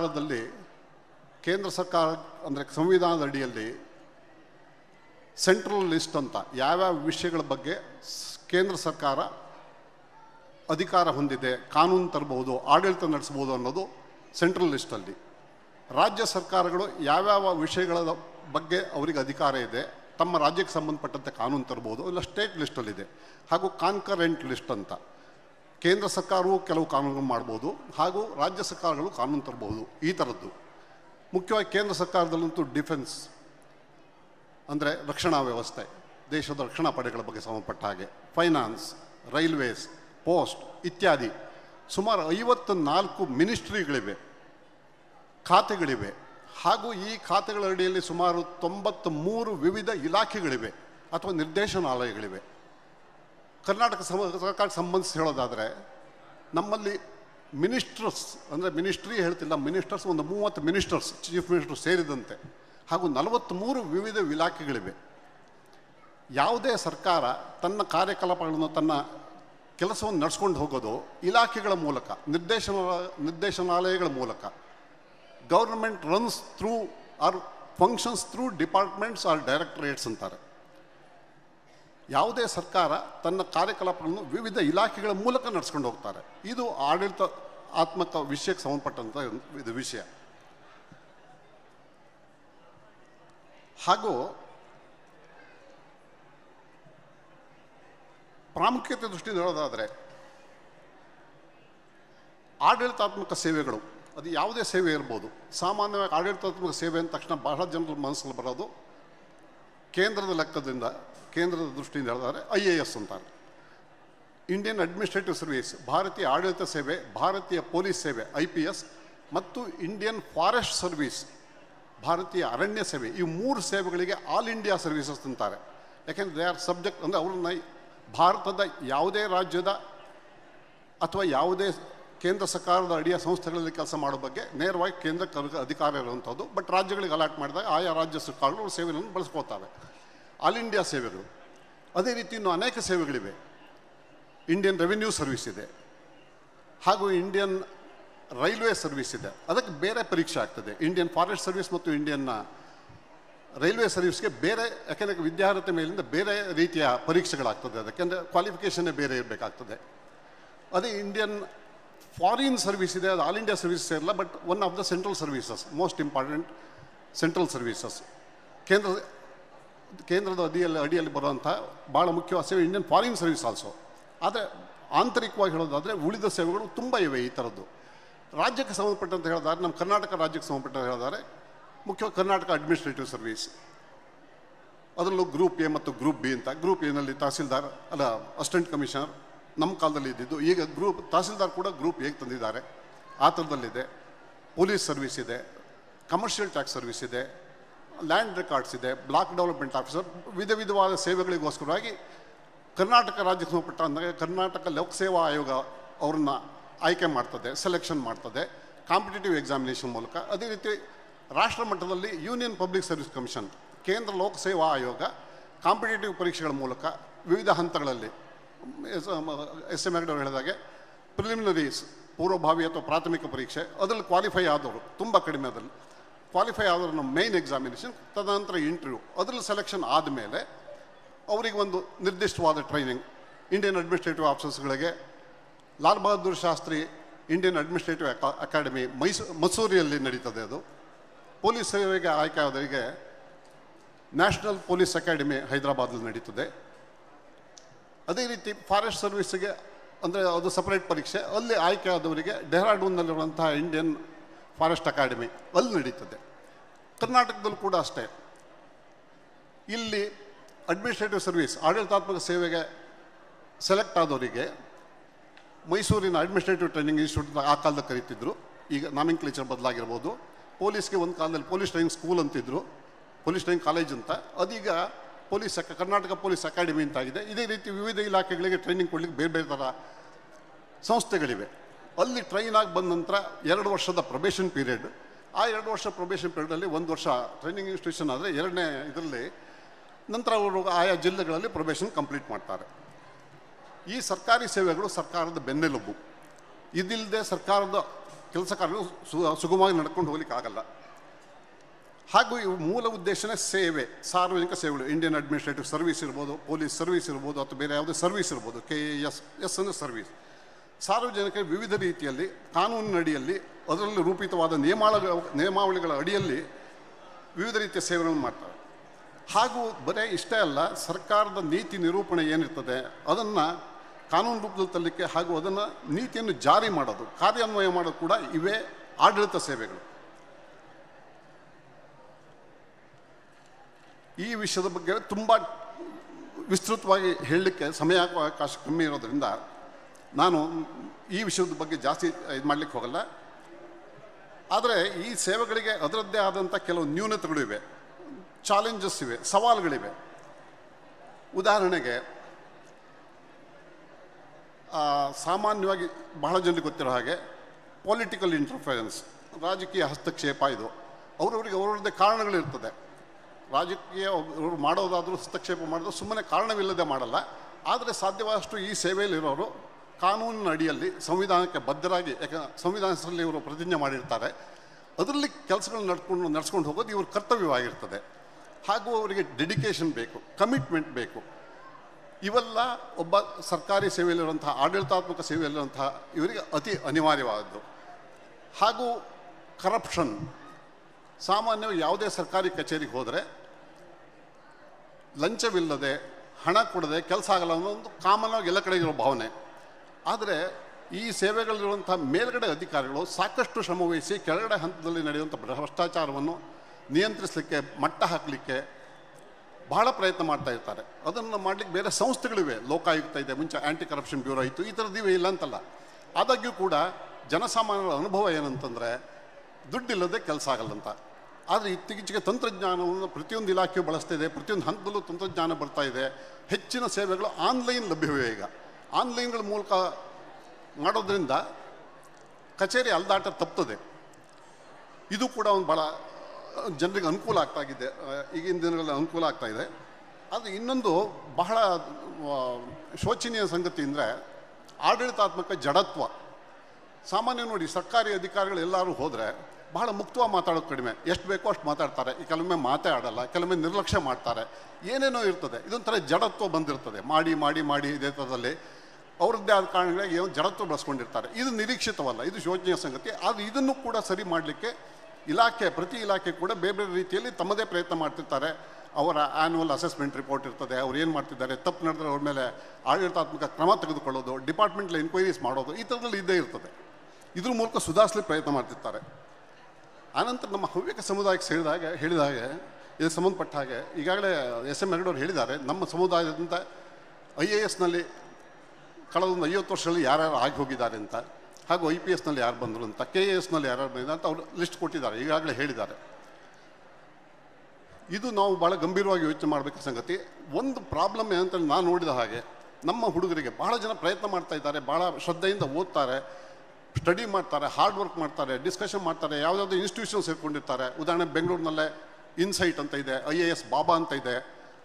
ನನ್ನ 2ನೇ ಮಗಳು ಚೆನ್ನೈನಲ್ಲಿ Shankar's IAS academy, one of the most reputed academy, Shankar's IAS ಅಕಾಡೆಮಿಯಲ್ಲಿ 1 ವರ್ಷ ಇದ್ಲು. ಆಮೇಲೆ ಆಫೀಸರ್ಸ್ IAS ಅಕಾಡೆಮಿ, ಎಲ್ಲ ಕಡೆಗೆ ಪ್ರಿಲಿಮಿನರಿ ಹಂತವನ್ನು ದಾಟೋದೇ ಭಾಳ ಕಷ್ಟದ ಕೆಲಸ. ಬಹುಶಃ ಆ ಯಶಸ್ಸು ಹೇಗೆ ಪಡಿಬೇಕು ಅನ್ನೋ ಬಗ್ಗೆ ಮುಂದಿನ ಇವರು ವಿವರಿಸ್ತಾರೆ. ಮುಂದಿನ ಸ್ಪೀಕರ್ ಯಾರಿದ್ದಾರೆ ಮಾತಾಡೋರು, ಶ್ರೀಮತಿ ಸಹನಾ ಬಾಳ್ಕಲ್ ಅವರು ವಿವರಿಸ್ಬೋದು. ಇದು ಭಾಳ ಕಷ್ಟದ ಕೆಲಸ. ಮತ್ತು ಬಿಗ್ಗೆಸ್ಟ್ ಪ್ರಾಬ್ಲಮ್ ಅಂದರೆ ನಾವು ಎಲ್ಲರ ಇದರಲ್ಲಿ ರಿಸರ್ವೇಷನ್ ಈ ಪಾಲಿಸಿಯಲ್ಲಿ ಮುಂದೆ ಕ್ವಾಲಿಫೈ ಆಗೋದೆ, ಪ್ರಿಲಿಮಿನರಿ ಹಂತದಲ್ಲಿ ಕ್ವಾಲಿಫೈ ಆಗೋದೇ ಕಷ್ಟ ಆಗ್ತಾಯಿದೆ ನಮ್ಮವರಿಗೆ.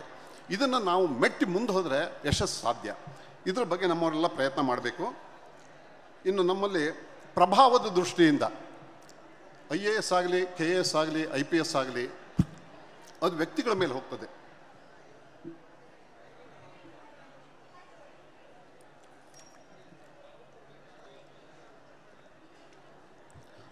ಬಹಳ ಅಧಿಕಾರಿಗಳು IAS ಇರಲಿ, ಯಾವುದೇ ಇರಲಿ, ಸಾಮಾನ್ಯ ಒಂದು ಹ್ಯಾಬಿಟ್ ಏನಿದೆ ಅಂತಂದರೆ, ತಾವು ಒಂದು ಜಾಗಕ್ಕೆ ಹೋದಾಗ ಅಲ್ಲಿ ಒಳ್ಳೆ ಕೆಲಸ ನಡೀತಾ ಇದ್ದರೆ ಮುಂದುವರ್ಸ್ಕೊಂಡು ಹೋಗೋ ಪ್ರಯತ್ನ ಮಾಡ್ತಾರೆ, ಇನ್ನೂ ಸಾಧ್ಯವಾದ ಜಾಸ್ತಿ ಇಂಪ್ರೂವ್ ಮಾಡಲಿಕ್ಕೆ ಪ್ರಯತ್ನ ಮಾಡ್ತಾರೆ, ಅಥವಾ ತಮ್ಮದೇ ಇನ್ನೋವೇಟಿವ್ ಯೋಜನೆಗಳಿದ್ದರೆ ಅದನ್ನು ಇಂಪ್ಲಿಮೆಂಟ್ ಮಾಡಲಿಕ್ಕೆ ಪ್ರಯತ್ನ ಮಾಡ್ತಾರೆ. ಅದು ನಡೀತಾನೆ ಇರ್ತದೆ. ನಮ್ಮಲ್ಲಿ ಉದಾಹರಣೆ ಹೇಳಬೇಕು ಅಂದರೆ, ನಮ್ಮ ಹಿರಿಯರಾದ, ನಾನು ಪೊಲೀಸ್ ಇಲಾಖೆಯಲ್ಲಿದ್ದ ಹಿರಿಯರಾದ ಶ್ರೀ ತಿಮ್ಮಪ್ಪ ಮಡಿಯಾಲ್ ಸಾಹೇಬರು, ರಾಜ್ಯ ಕಂಡ ಅತ್ಯಂತ ದಕ್ಷ ಪೊಲೀಸ್ ಅಧಿಕಾರಿ. ಅವ್ರನ್ನೆಂದು ಯಾರೂ ಜಾತಿಯಿಂದ ಗುರುತಿಸಲಿಲ್ಲ. ನಮ್ಮ ಹವ್ಯಕ ಸಮುದಾಯಕ್ಕೆ ಸೇರಿದಂಥವರು. ಅವರು ಅನೇಕ ಹುದ್ದೆಗಳನ್ನು ಅಲಂಕರಿಸಿದರು. ಕರ್ನಾಟಕ ರಾಜ್ಯದ ಗುಪ್ತವಾರ್ತೆ ವಿಭಾಗದ ಮುಖ್ಯಸ್ಥರಾಗಿ, ಬೆಂಗಳೂರು ನಗರದ ಪೊಲೀಸ್ ಕಮಿಷನರ್ ಆಗಿ, ಹಾಗೂ ಕರ್ನಾಟಕದ ಸರ್ವೋಚ್ಚ ಪೊಲೀಸ್ ಅಧಿಕಾರಿ ಅಂದರೆ DG and IGP, director general ಮತ್ತು ಇನ್ಸ್ಪೆಕ್ಟರ್ ಜನರಲ್ ಆಫ್ ಪೊಲೀಸ್ ಆಗಿ ಕರ್ತವ್ಯ ನಿರ್ವಹಿಸಿದ್ದಾರೆ. ಇದಕ್ಕೂ ಪೂರ್ವದಲ್ಲಿ ಅವರು special protection group, Rajiv Gandhi ಅವರು ಪ್ರೈಮ್ ಮಿನಿಸ್ಟರ್ ಇದ್ದಾಗ SPGಯ ಮುಖ್ಯಸ್ಥರಾಗಿ ಅದರ ರೂವಾರಿ ಆಗಿದ್ದಾರೆ. ಇದು ಅವರ ಚಿಂತನಾ ಇದರಿಂದ ಬಂದಿರೋಂಥದ್ದು. ಅಂಥವರು ಯಾವಾಗಲೂ ಅಭಿನಂದನಾರ್ಹರು, ಸ್ಮರಣೀಯರು. ತುಂಬ ಅತ್ಯಂತ ಒಳ್ಳೆಯ ಕೆಲಸವನ್ನು ಮಾಡಿದ್ದಾರೆ. ಅವರಲ್ಲಿ ನಮಗೆ ಪ್ರೇರಣೆಯಾಗಿ ಬಂದವರು. ಹಾಗೆ ನಮ್ಮವರೇ ಆದ ಪಡುಗೋಡು ರಾಮಮೂರ್ತಿ ಅವರ ರೆಫರೆನ್ಸ್ ತೊಗೊಂಡ್ರೆ, ಈಗ ನಾನು ನೋಡಿದ್ದೀನಿ, ಅವರು ತಮ್ಮ ಪ್ರಭಾವ ಹೇಗೆ ಅಂದರೆ IAS ಅಧಿಕಾರಿಯಾಗಿ ಅವರ ಸಂಬಂಧಪಟ್ಟ ಇಲಾಖೆಗೆ ಮೇಲ್ಗಡೆ, ಅಂದರೆ ಮುಖ್ಯವಾಗಿ ಅಧಿಕಾರಸ್ಥ ರಾಜಕಾರಣಿ ಮಂತ್ರಿಗಳಿಗೆ ಕನ್ವಿನ್ಸ್ ಮಾಡಿ ಜನಕ್ಕೆ ಅನುಕೂಲವಾದಂತಹ ಜನಸ್ನೇಹಿ, ಜನಹಿತದ ಯೋಜನೆಗಳನ್ನು ತಂದರು. ಒಂದು ಬೆಂಗಳೂರು ಸಿಟಿಯಲ್ಲಿ ಇವತ್ತಿಗೆ ಈಗ ಒಂದೇ ಅಲ್ಲ, ಅವ್ರು ಮಾಡಿ ಟೈಮ್ನಿಂದ ಶುರುವಾಗಿದೆ ಮಳೆ ಕೊಯ್ಲು ಪದ್ಧತಿ. ಮಳೆ ಕೊಯ್ಲು ಯಾಕೆ ಅವಶ್ಯ, ಏನು ಮಾಡಬೇಕು, ಎಲ್ಲೇ ಇರಲಿ, ಸಿಟಿಲಿರಲಿ, ಬೇರೆ ಕಡೆಗೆ ಇರಲಿ, ಎಸ್ಪೆಷಲಿ ಸಿಟಿಗಳಲ್ಲಿ ರೈನ್ ವಾಟರ್ ಹಾರ್ವೆಸ್ಟಿಂಗ್, ನೀರನ್ನು ಯಾವ ರೀತಿ ನಾವು ಬಳಕೆ ಮಾಡಬೇಕು, ಸದ್ಬಳಕೆ ಮಾಡಬೇಕು, ಉಪಯೋಗಿಸ್ಕೋಬೇಕು, ವೇಸ್ಟಾಗಿ ಹೋಗ್ದಿದ್ದಂಗೆ ಅಂತ ಮಳೆ ಕೊಯ್ಲು ಪ್ರಾತ್ಯಕ್ಷಿಕೆ ಮಾಡಿ ಅದನ್ನು ಒಂದು ಕಾನೂನು ರೂಪದಲ್ಲಿ, ನಿಯಮಾವಳಿ ರೂಪದಲ್ಲಿ ತಂದರು.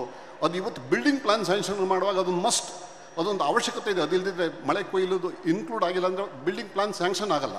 ಇದು ನಮ್ಮ ಒಬ್ಬ IAS ಅಧಿಕಾರಿ ಪ್ರಭಾವ. ಅದೇ ರೀತಿ ಇತರೆ ಆಫೀಸರ್ ಬಹಳ ಇದ್ದಾರೆ. ನೀವು ಹೇಳ್ತಾ ಹೋದರೆ ಕಿರಣ್ ಬೇಡಿ IPSನಲ್ಲಿ ತಿಹಾರ್ ಜೈಲ್ ಸುಧಾರಣೆಗಳನ್ನು ತಂದರು ಅವರು. ಇನ್ನು ಕೆಲವು IAS ಅಧಿಕಾರಿಗಳು ಮಧ್ಯಪ್ರದೇಶದಲ್ಲಿ, ಛತ್ತೀಸ್ಗಢದಲ್ಲಿ IFS ಅಧಿಕಾರಿಯೊಬ್ಬರು ಪರಿಸರ ಸಂರಕ್ಷಣೆ ಬಗ್ಗೆ ಗ್ರೀನ್ ಒಂದು ಇನಿಷಿಯೇಟಿವ್ ತೊಗೊಂಡು ಭಾಳ ಕೆಲಸ ಮಾಡಿದ್ದಾರೆ. ಇನ್ನು ಕೆಲವರು ಸ್ಯಾಂಡ್ ಮಾಫಿಯಾ ವಿರುದ್ಧ ಹೋರಾಡಿದಂತಹ IAS ಅಧಿಕಾರಿ UPಯಲ್ಲಿದ್ದಾರೆ. ಎಷ್ಟೆಷ್ಟೋ ಇದ್ದಾರೆ. ಪ್ರತಿಯೊಬ್ಬ ಅಧಿಕಾರಿಗೂ ಕೂಡ ಒಂದಲ್ಲ ಒಂದು ರೀತಿಯಲ್ಲಿ ತುಂಬ ಪ್ರಯತ್ನ ಮಾಡಿ ತಮ್ಮ ಛಾಪನ್ನು ಮೂಡಿಸಿ ಆಡಳಿತ ಸುಗಮವಾಗಿ ನಡೆಯುವಂತೆ ಜನರಿಗೆ ಸೇವೆ ಸಿಗುವಂತೆ ಪ್ರಯತ್ನ ಮಾಡಿದ್ದಾರೆ. ಇನ್ನು ನಮ್ಮಲ್ಲಂತೂ ನಮ್ಮ ಕಮ್ಯುನಿಟಿಯಿಂದ ಸದ್ಯಕ್ಕಂತೂ ಯಾರು ಬಹಳ ಎತ್ತರದ ಸ್ಥಾನದಲ್ಲಿಲ್ಲ. ಇನ್ನು ಅಲ್ಲಲ್ಲಿದ್ದಾರೆ. ನಮ್ಮ CID ಬಹುಶಃ ನಾಳೆ ಅವರು ಸತ್ಕೃತರಾಗ್ತಾರೆ, ಅಂದರೆ ಸನ್ಮಾನಿಸಲ್ಪಡ್ತಾರೆ. ರಾಘವೇಂದ್ರ ಹೆಗಡೆ ಅಂತ ಒಬ್ಬರು SP ಇದ್ದಾರೆ, ಪರಮೇಶ್ವರ ಹೆಗಡೆ ಅಂತ DSP, ಗಣೇಶ್ ಹೆಗಡೆ ಅಂತ ಮತ್ತೊಬ್ಬರು DSP, ರಾಮಕೃಷ್ಣ ಭಟ್ ಅಂತ ಒಬ್ಬರು ಕಮಾಂಡೆಂಟ್ ಇದ್ದಾರೆ. ಇತರೆ ಇಲಾಖೆಗಳ ಬಗ್ಗೆ ನನಗೆ ಅಷ್ಟ ಮಾಹಿತಿ ಇಲ್ಲ. ಇವರೆಲ್ಲರೂ ಕೂಡ ತಮ್ಮ ಸಾಧ್ಯವಾದಷ್ಟು ಸೇವೆ ಮಾಡ್ತಿದ್ದಾರೆ. ನಾನು ಯಾಕೆ ಹೇಳಿ, ನಾನು ರಿಟೈರ್ ಆಗಿ 7 ವರ್ಷ ಆಯಿತು. ನಾನು ಕೆಲವು ಕಡೆ ಸ್ಕೂಲ್ಗಳಲ್ಲೆಲ್ಲ ಇದನ್ನೇ ನಾನು ಹೇಳ್ತಿದ್ದೆ. ಹಾಗೂ ನಮ್ಮ ಸಮುದಾಯದ ಹುಡುಗರು ಸಿಕ್ಕಾಗ ಅವ್ರಿಗೆ ಇದನ್ನೇ ಹೇಳ್ತಿದ್ದೆ, ನಮ್ಮವರು ಪ್ರತಿ ಇಲಾಖೆಯಲ್ಲೂ ಇರಬೇಕು. ಇದ್ದಾಗ ಏನಾಗ್ತದೆ ಅಂತಂದರೆ ಎಷ್ಟೋ ನಮ್ಮವರ ಕೆಲಸಗಳು ಸುಲಭ ಆಗ್ತದೆ. ಹಿಂದೆ ನಾನು ಇದ್ದಾಗ ಪೊಲೀಸಲ್ಲಿ ಎಷ್ಟೋ ಸಂದರ್ಭದಲ್ಲಿ ಏನೇನೋ ಸಮಸ್ಯೆಗಳು, ಎಲ್ಲೋ ಆಕ್ಸಿಡೆಂಟಾಗಿ ಯಾರೋ ತೀರ್ಕೊಂಡ್ರು ಅಥವಾ ಏನೋ ದೊಡ್ಡ ಪ್ರಮಾಣ ಪ್ರಾಬ್ಲಮ್ ಆಯಿತು, ಇಲ್ಲ ಬೇರೇನೋ ಕಳ್ಳತನ ಆಯಿತು, ಅವಾಗ ನಮಗೆ ಯಾರೋ ಫೋನ್ ಮಾಡೋರು. ನಾನು ಸಂಬಂಧಪಟ್ಟ ಅಧಿಕಾರಿಗಳಿಗೆ ಹೇಳಿ ಸಾಧ್ಯವಾದಷ್ಟು ಬೇಗನೆ ಅವ್ರ ಸಮಸ್ಯೆನ ಪರಿಹರಿಸೋ ಬಗ್ಗೆ ಪ್ರಯತ್ನ ಮಾಡ್ತಾಯಿದ್ವಿ. ಎಲ್ಲ ಇಲಾಖೆಗಳು ನಮ್ಮವರು ಇದ್ದರೆ ನಮ್ಮ ಎಷ್ಟೆಷ್ಟೋ ಕೆಲಸಗಳು ಸುಲಭ ಆಗ್ತದೆ. ರೆವಿನ್ಯೂ ಇಲಾಖೆಲಿರಬೇಕು, ಫಾರೆಸ್ಟ್ಲಿರಬೇಕು, PWD ಇರಬೇಕು, ಪೊಲೀಸಲ್ಲಿರಬೇಕು, ಎಜುಕೇಷನ್ ಡಿಪಾರ್ಟ್ಮೆಂಟ್, ಎಲ್ಲದರಲ್ಲೂ ನಮ್ಮ ಅಧಿಕಾರಿಗಳಿದ್ದಾಗ ನಮ್ಮ ಕೆಲಸ ನಾವು ನಮ್ಮವ್ರಿಗೆ ಹೆಲ್ಪ್ ಮಾಡಲಿಕ್ಕೆ ಸುಲಭ ಆಗ್ತದೆ. ಇಲ್ಲದಿದ್ದರೆ ನಾವು ಬೇರೆಯವ್ರ ಹತ್ರ ಗೋಗರಿಯ ಪರಿಸ್ಥಿತಿ ಬರ್ತದೆ. ಇಷ್ಟಾದ ನಂತರ ನಿನ್ನೆನೇ ಶಶಿಭೂಷಣ್ ಹೆಗಡೆ ಅವರು ನಮ್ಮವರು ಪ್ರತಿಯೊಂದು ರಂಗದಲ್ಲೂ ಇದ್ದಾರೆ, ಆದರೆ ಆಡಳಿತ ಸೇವೆಗಳು ಬರಬೇಕು ಅನ್ನೋ ಒಂದು ಭಾವನೆಯನ್ನು ವ್ಯಕ್ತಪಡಿಸಿದ್ದಾರೆ. ಅವರ ಇದಕ್ಕೆ ಅಭಿಪ್ರಾಯಕ್ಕೆ ನನ್ನ ಸಹಮತ ಇದೆ. ಆದರೆ ಒಂದು ಅಂದರೆ ಎಲ್ಲ ಇಲಾಖೆಗಳಲ್ಲೂ ವೇಕೆನ್ಸಿ ಬಹಳ ಇದೆ. ಹಾಗೂ ಯಾವುದೇ ಸರ್ಕಾರ ಅಷ್ಟು ಸುಲಭವಾಗಿ ವೇಕೆನ್ಸಿಗಳನ್ನು ಫಿಲಪ್ ಮಾಡಲಿಕ್ಕೆ ಹೋಗಲ್ಲ. ಎಕ್ಸೆಪ್ಟ್ ಭಾಳ ಅನಿವಾರ್ಯವಾದ education, health department, police department ಇಲಾಖೆಯಲ್ಲಷ್ಟೇ ಸ್ವಲ್ಪ ಭರ್ತಿ ಮಾಡ್ತಾಯಿದೆ ಬಿಟ್ಟರೆ, ಯಾಕೆಂದರೆ ಸರ್ಕಾರದ ರೆವಿನ್ಯೂ ಏನಿದೆ ಹೆಚ್ಚು ಕಮ್ಮಿ 60-65-70% ಸಂಬಳ, ಸಾರಿಗೆ, ಪೆನ್ಷನ್ ರೂಪದಲ್ಲಿ ಹೊರಟೋಗ್ತದೆ. ಆಮೇಲೆ ಸರ್ಕಾರ ಮಾಡೋ ಸಾಲಗಳನ್ನು, ಡೆಟ್ ಏನು ಋಣ ಇರ್ತದೆ ಅದನ್ನು ತೀರಿಸೋ ಬಗ್ಗೆ ಒಂದಷ್ಟು ಹೋಗ್ತದೆ. ಜನೋಪಯೋಗಿ ಕೆಲಸಗಳಿಗೆ ಆಗುವಂಥ ದುಡ್ಡು ಕಮ್ಮಿ ಉಳೀತದೆ. ಹೀಗೆ ಕೆಲವಷ್ಟು ಇಲಾಖೆಯಲ್ಲಿ ವೇಕೆನ್ಸಿ ಭಾಳ ಉಳ್ಕೊಂಡೇ ಹೋಗಿದೆ. ಹಾಗೂ ಒಂದು ಏನಿದೆ ಅಂತಂದರೆ, ನಾನು ಎಲ್ಲೋ ಒಂದು ಕಡೆ ಓದಿದ್ದೆ, ಪಾರ್ಕಿನ್ಸನ್ ಹೆಸರು ಬಹಳಷ್ಟು ಜನ ಕೇಳಿದ್ದೀರಿ. ಪಾರ್ಕಿನ್ಸನ್ ಅಂದಾಗ ಬಹಳಷ್ಟು ಜನ ಅಂದ್ಕೊಳ್ಳೋದು ಪಾರ್ಕಿನ್ಸನ್ ಡಿಸಾರ್ಡರ್, ನರ ದೌರ್ಬಲ್ಯದಿಂದಾಗಿ ಕೈಕಾಲು ಇದಾಗುವಂಥದ್ದು. ಆದರೆ ನಾನು ಹೇಳ್ತಿರೋ ಪಾರ್ಕಿನ್ಸನ್, ಒಂದು ಪಾರ್ಕಿನ್ಸನ್ ಲಾ ಬಗ್ಗೆ ಬೇಗನೆ ಮುಗಿಸ್ತೀನಿ. ಪಾರ್ಕಿನ್ಸನ್ ಲಾ ಒಬ್ಬ ಪಬ್ಲಿಕ್ ಅಡ್ಮಿನಿಸ್ಟ್ರೇಟರು ಅವನು ಬೇರೆ ಬೇರೆ ದೇಶಗಳ ವಿವಿಧ ಇಲಾಖೆಗಳ ಕಾರ್ಯವೈಖರಿಯನ್ನು ಪರಿಶೀಲಿಸಿ ಅವನು ಒಂದು ಲಾ ತಂದ, ಪಾರ್ಕಿನ್ಸನ್ ಲಾ ಅಂತ ಕರೀತಾನೆ. ಬಹಳ ಸ್ವಾರಸ್ಯಕರವಾದ ವಿಷಯ ಅಂತಂದರೆ ಅವನು ಹೇಳ್ತಾನೆ, ಒಂದು ಸಜೆಸ್ಟ್ ಮಾಡ್ತಾನೆ, ನೀವು ಒಂದು ಸರ್ಕಾರದಲ್ಲಿ ಒಂದು ಇಲಾಖೆ ಸೃಷ್ಟಿ ಮಾಡಿ. ಇಲಾಖೆ ಹೆಸರು ಡಿಪಾರ್ಟ್ಮೆಂಟ್ ಆಫ್ ನೋ ವರ್ಕ್, ಕೆಲಸ ಇಲ್ಲ ಅಂತ ಹೆಸರು ಇಲಾಖೆ ಶುರು ಮಾಡಿ. ಆವಾಗ ಏನಾಗ್ತದೆ ಅಂದರೆ ಆ ಇಲಾಖೆ ಒಂದು ಡಿಪಾರ್ಟ್ಮೆಂಟ್ ಅಥವಾ ಡೈರೆಕ್ಟರೇಟ್ ಶುರು ಮಾಡಿದ ಮೇಲೆ ನೀವು ಒಬ್ಬರು ಡೈರೆಕ್ಟರ್ ನೇಮಿಸಬೇಕಾಯ್ತು. ಆದರೆ ಒಬ್ಬ ಡೈರೆಕ್ಟ್ರಿಂದ ಕೆಲಸ ಆಗಲ್ಲ. ಆ ಡೈರೆಕ್ಟರ್ಗೆ ಒಂದು ವಾಹನ ಕೊಡಬೇಕು, ಕಚೇರಿ ಕೊಡಬೇಕು, ಅವನಿಗೆ ಪ್ಯಾರಾಫರ್ನೇಲಿಯಾ, ಅವನ ಕ್ಲರ್ಕ್ಗಳು, ಮತ್ತೊಂದು ಇನ್ನೊಂದು ಸೌಲಭ್ಯಗಳನ್ನು ಕೊಡಬೇಕು. ಆದರೆ ಒಬ್ಬ ಡೈರೆಕ್ಟ್ರಿಂದ ಕೆಲಸ ನಡೆಯಲ್ಲ. ಅವನು ಕನಿಷ್ಠ 2 ಜಾಯಿಂಟ್ ಡೈರೆಕ್ಟರ್ ತೊಗೋತಾನೆ. ಪ್ರತಿಯೊಬ್ಬ ಜಾಯಿಂಟ್ ಡೈರೆಕ್ಟ್ರು ಇದೇ ಥರ ಎಲ್ಲವನ್ನೂ ವ್ಯವಸ್ಥೆ ಮಾಡಬೇಕು ನೀವು. ಪ್ರತಿ ಜಾಯಿಂಟ್ ಡೈರೆಕ್ಟರ್ ಕೂಡ ಇಬ್ಬಿಬ್ಬರು ಡೆಪ್ಯೂಟಿ ಡೈರೆಕ್ಟರ್ಸ್ ಅಂತ ತೊಗೋತಾರೆ. ಯಾಕೆಂದರೆ ಒಬ್ಬ ಇದ್ದರೆ ಅವನು ಮಾಡೋ ಕೆಲಸ ಇವನೇ ಮಾಡಿಬಿಡ್ತಾನೆ ಅಂದ್ಕೊಂಡು ಪ್ರತಿ ಡೆಪ್ಯೂಟಿ ಡೈರೆಕ್ಟ್ರಿಗೆ ಇಬ್ಬಿಬ್ಬರು ಅಸಿಸ್ಟೆಂಟ್ ಡೈರೆಕ್ಟರ್, ಪ್ರತಿ ಅಸಿಸ್ಟೆಂಟ್ ಡೈರೆಕ್ಟರ್ ಒಬ್ಬ ಆಫೀಸ್ ಮ್ಯಾನೇಜರ್, ಆಫೀಸ್ ಸ್ಟಾಫ್, ಅವರು ಇವರೆಲ್ಲ ಆಗಿ ಕೊನೆಗೆ ಎಲ್ಲಿಗೆ ಬರ್ತಂದರೆ ಪಾರ್ಕಿನ್ಸನ್ ಪಿರಾಮಿಡ್ ಅಂತ ಕರೀತಾರೆ. ಮೇಲ್ ಶುರುವಾಗಿದ್ದು ಕೆಳಗಡೆ ಬೇಸ್ ದೊಡ್ಡದಾಯಿತು. ಪ್ರತಿಯೊಬ್ಬರು ಕೂಡ ನಮಗೆ ಜಾಸ್ತಿ ಇದು ಕೊಡಿ ಅಂತ ಕೇಳ್ತಾ ಇರ್ತಾರೆ. ಜಾಸ್ತಿ ನಮಗೆ ಸಂಬಳ, ಸಾರಿಗೆ ಸಂಬಳ ಜಾಸ್ತಿ ಮಾಡಿ ಈ ಥರ ಕೇಳ್ತಾನೆ ಇರ್ತಾರೆ. ಅದರಿಂದ ಪಾರ್ಕಿನ್ಸನ್ ಪಿರಮಿಡ್ ಜಾಸ್ತಿ ಆದಾಗ ಸರ್ಕಾರದ ಖರ್ಚು ಹೆಚ್ಚಾಗ್ತದೆ. ಬಟ್ ವಿ ಸ್ಟಾರ್ಟೆಡ್ ವಿತ್, ನಾವು ಶುರು ಮಾಡಿ ಡಿಪಾರ್ಟ್ಮೆಂಟ್ ಆಫ್ ನೋ ವರ್ಕ್, ಸಿಕ್ಕಾಪಟ್ಟೆ ದೊಡ್ಡದಾಗಿ ಬೆಳ್ಕೊಂಡು ಹೋಗ್ತದೆ. ಇದು ಪ್ರತಿ ಗೌರ್ಮೆಂಟಲ್ಲಿ ನೀವು ಸೂಕ್ಷ್ಮ ನೋಡ್ರಿ ನಡೀತೀರ ಅಂತ. ಇದು ಇಷ್ಟು ಹೇಳ್ತಾ ಈ ಸಮ್ಮೇಳನ ಹಾಗೂ ಎಲ್ಲ ಗೋಷ್ಠಿಗಳು ಕೂಡ ಭಾಳ ಉಪಯುಕ್ತವಾಗಿವೆ ಅಂತ ಹೇಳ್ತಾ ನನಗೆ ಈ ಅವಕಾಶ ಇಲ್ಲಿ ಕೊಟ್ಟಿದ್ದಕ್ಕೆ ತಮ್ಮೆಲ್ಲರಿಗೂ ಸಹನೆಯಿಂದ ನನ್ನ ಮಾತನ್ನು ಆಲಿಸಿದ್ದಕ್ಕಾಗಿ ಧನ್ಯವಾದ ಹೇಳ್ತಾ, ಸರ್ವೇಪಿ ಸುಖಿನಸ್ಸಂತು ಸರ್ವೇ ಸಂತು ನಿರಾಮಯಾಃ ಸರ್ವೇ ಭದ್ರಾಣಿ ಪಶ್ಯಂತು ಮಾ ಕಶ್ಚಿತ್ ದುಃಖ ಭಾಗ್ ಭವೇತ್ ಅಂತ ಹೇಳ್ತಾ ಎಲ್ಲರಿಗೂ ಮತ್ತೊಮ್ಮೆ ನಮಸ್ಕರಿಸುತ್ತಾ ನನ್ನ ಮಾತು ಮುಗಿಸ್ತೇನೆ. ನಮಸ್ಕಾರ. ಧನ್ಯವಾದಗಳು. ಕ್ಯಾಶ್ ದೆಮ್ ಯಂಗ್ ಅಂತ SM ಹೆಗ್ಡೆ ಅವರು ಹೇಳಿದ್ರು. ಎಲ್ಲ ಕೆಲಸಗಳು ಥ್ರೂ ದ ಡಿಪಾರ್ಟ್ಮೆಂಟ್ ಆಗ್ತು ಅಂತ ಹೇಳಿ ಕೃಷ್ಣ ಭಟ್ರು ಹೇಳಿದರು. ಅಲ್ಲಿವರೆಗೆ ಹೋಗೋದು ಹೇಗೆ ಹೇಳಿ ಸಹನಾ ಅವ್ರ ಹತ್ರ ಬೇಡ್ಕೊಳ್ಳಿ, ಹೇಗೆ ಹೋಗಬೇಕು ಅಂತ ಹೇಳಿ ತಾವು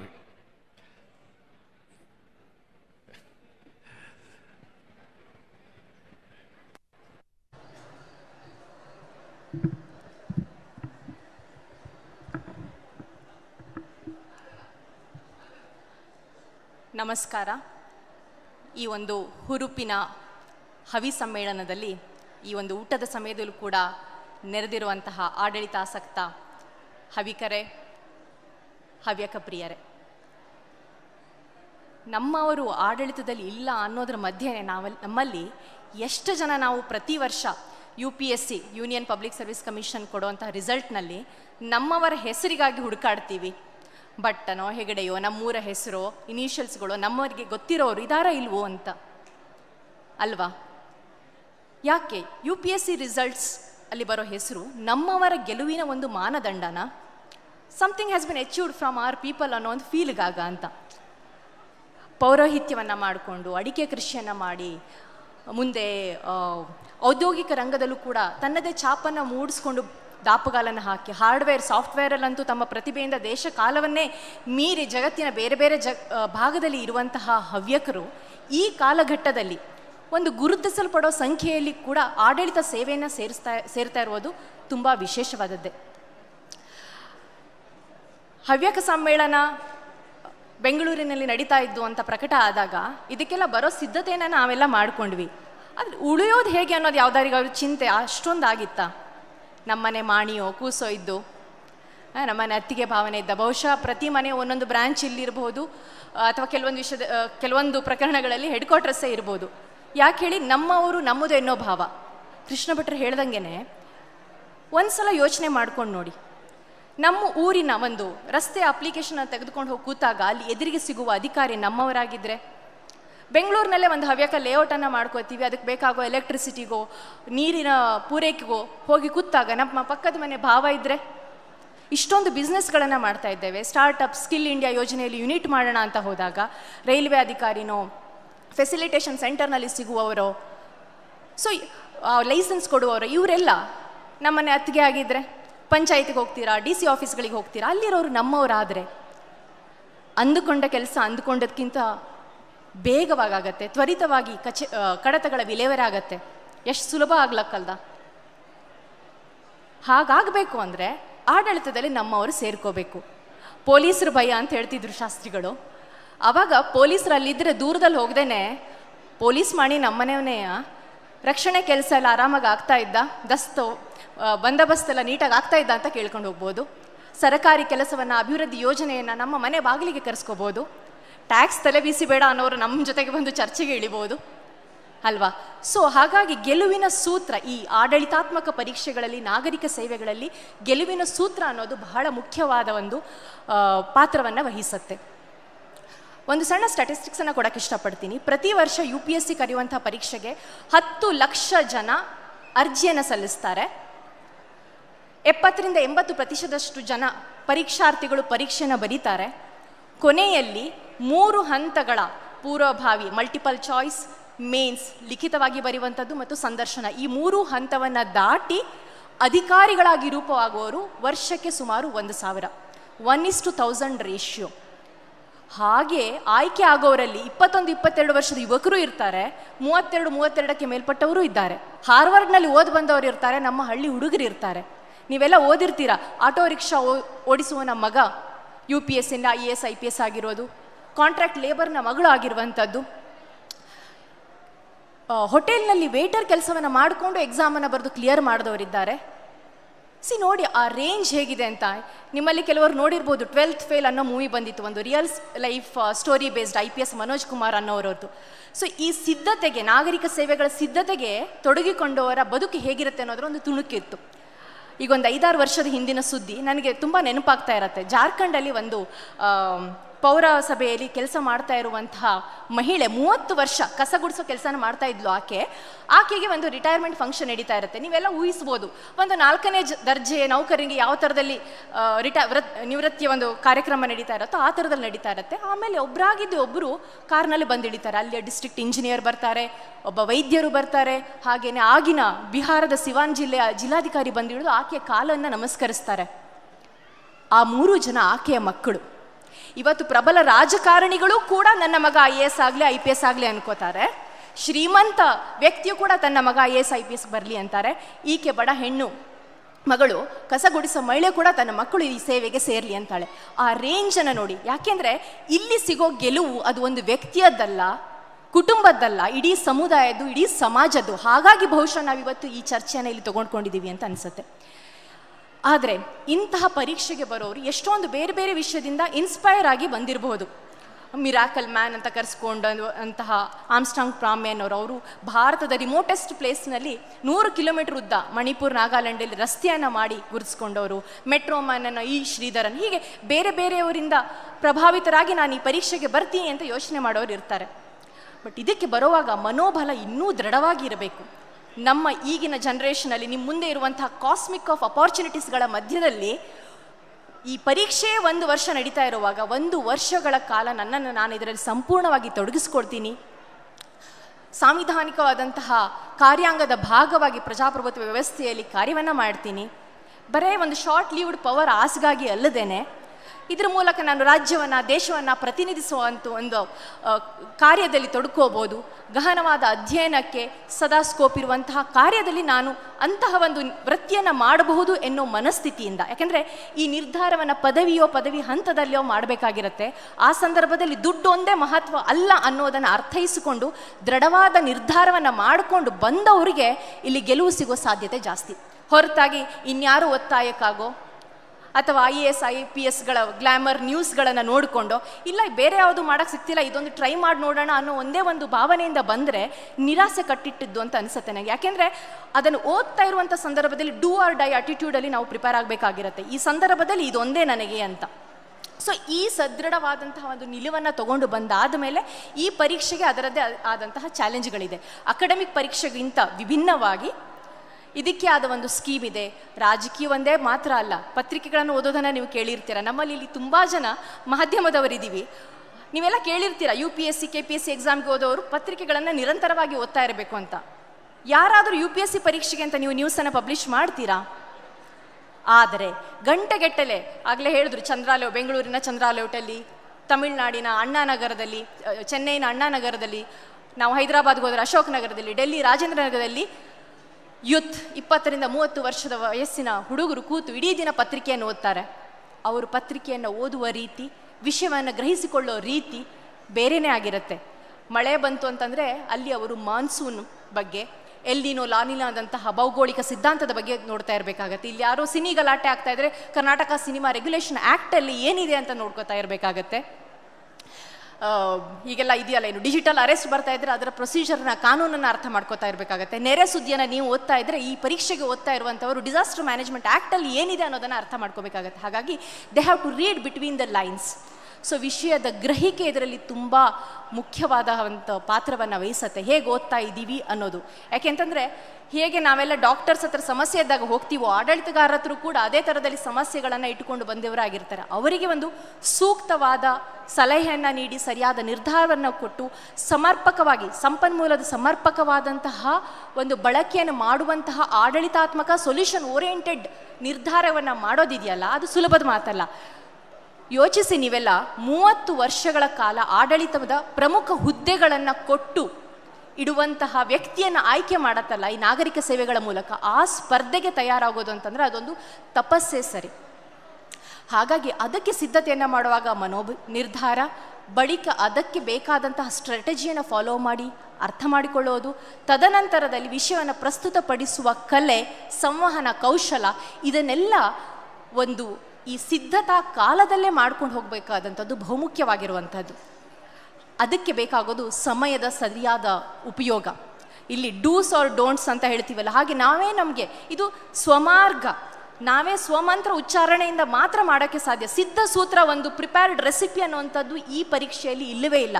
ವರ್ಷಗಳ ಕಾಲ ನಾವು ಗಹನ ಅಧ್ಯಯನಕ್ಕೆ ತೊಡಕೊಂಡಾಗ ನಮ್ಮ ವಿಧಾನವನ್ನು, ನಮ್ಮ ಮಾರ್ಗವನ್ನು ನಾವೇ ಕಂಡುಕೊಳ್ಳಬೇಕಾದಂಥದ್ದು. ಅದೇ ಬಹುಶಃ ಇದು ಒಂದು ವ್ಯಕ್ತಿತ್ವದ ನಿರ್ಮಾಣದ ಒಂದು ಪಥವಾಗಿ ರೂಪುಗೊಳ್ಳುತ್ತಾ ಹೋಗುತ್ತೆ. ಹಾಗಾಗಿ ಸಮಯದ ಸದುಪಯೋಗವನ್ನು ಮಾಡ್ಕೋಬೇಕು.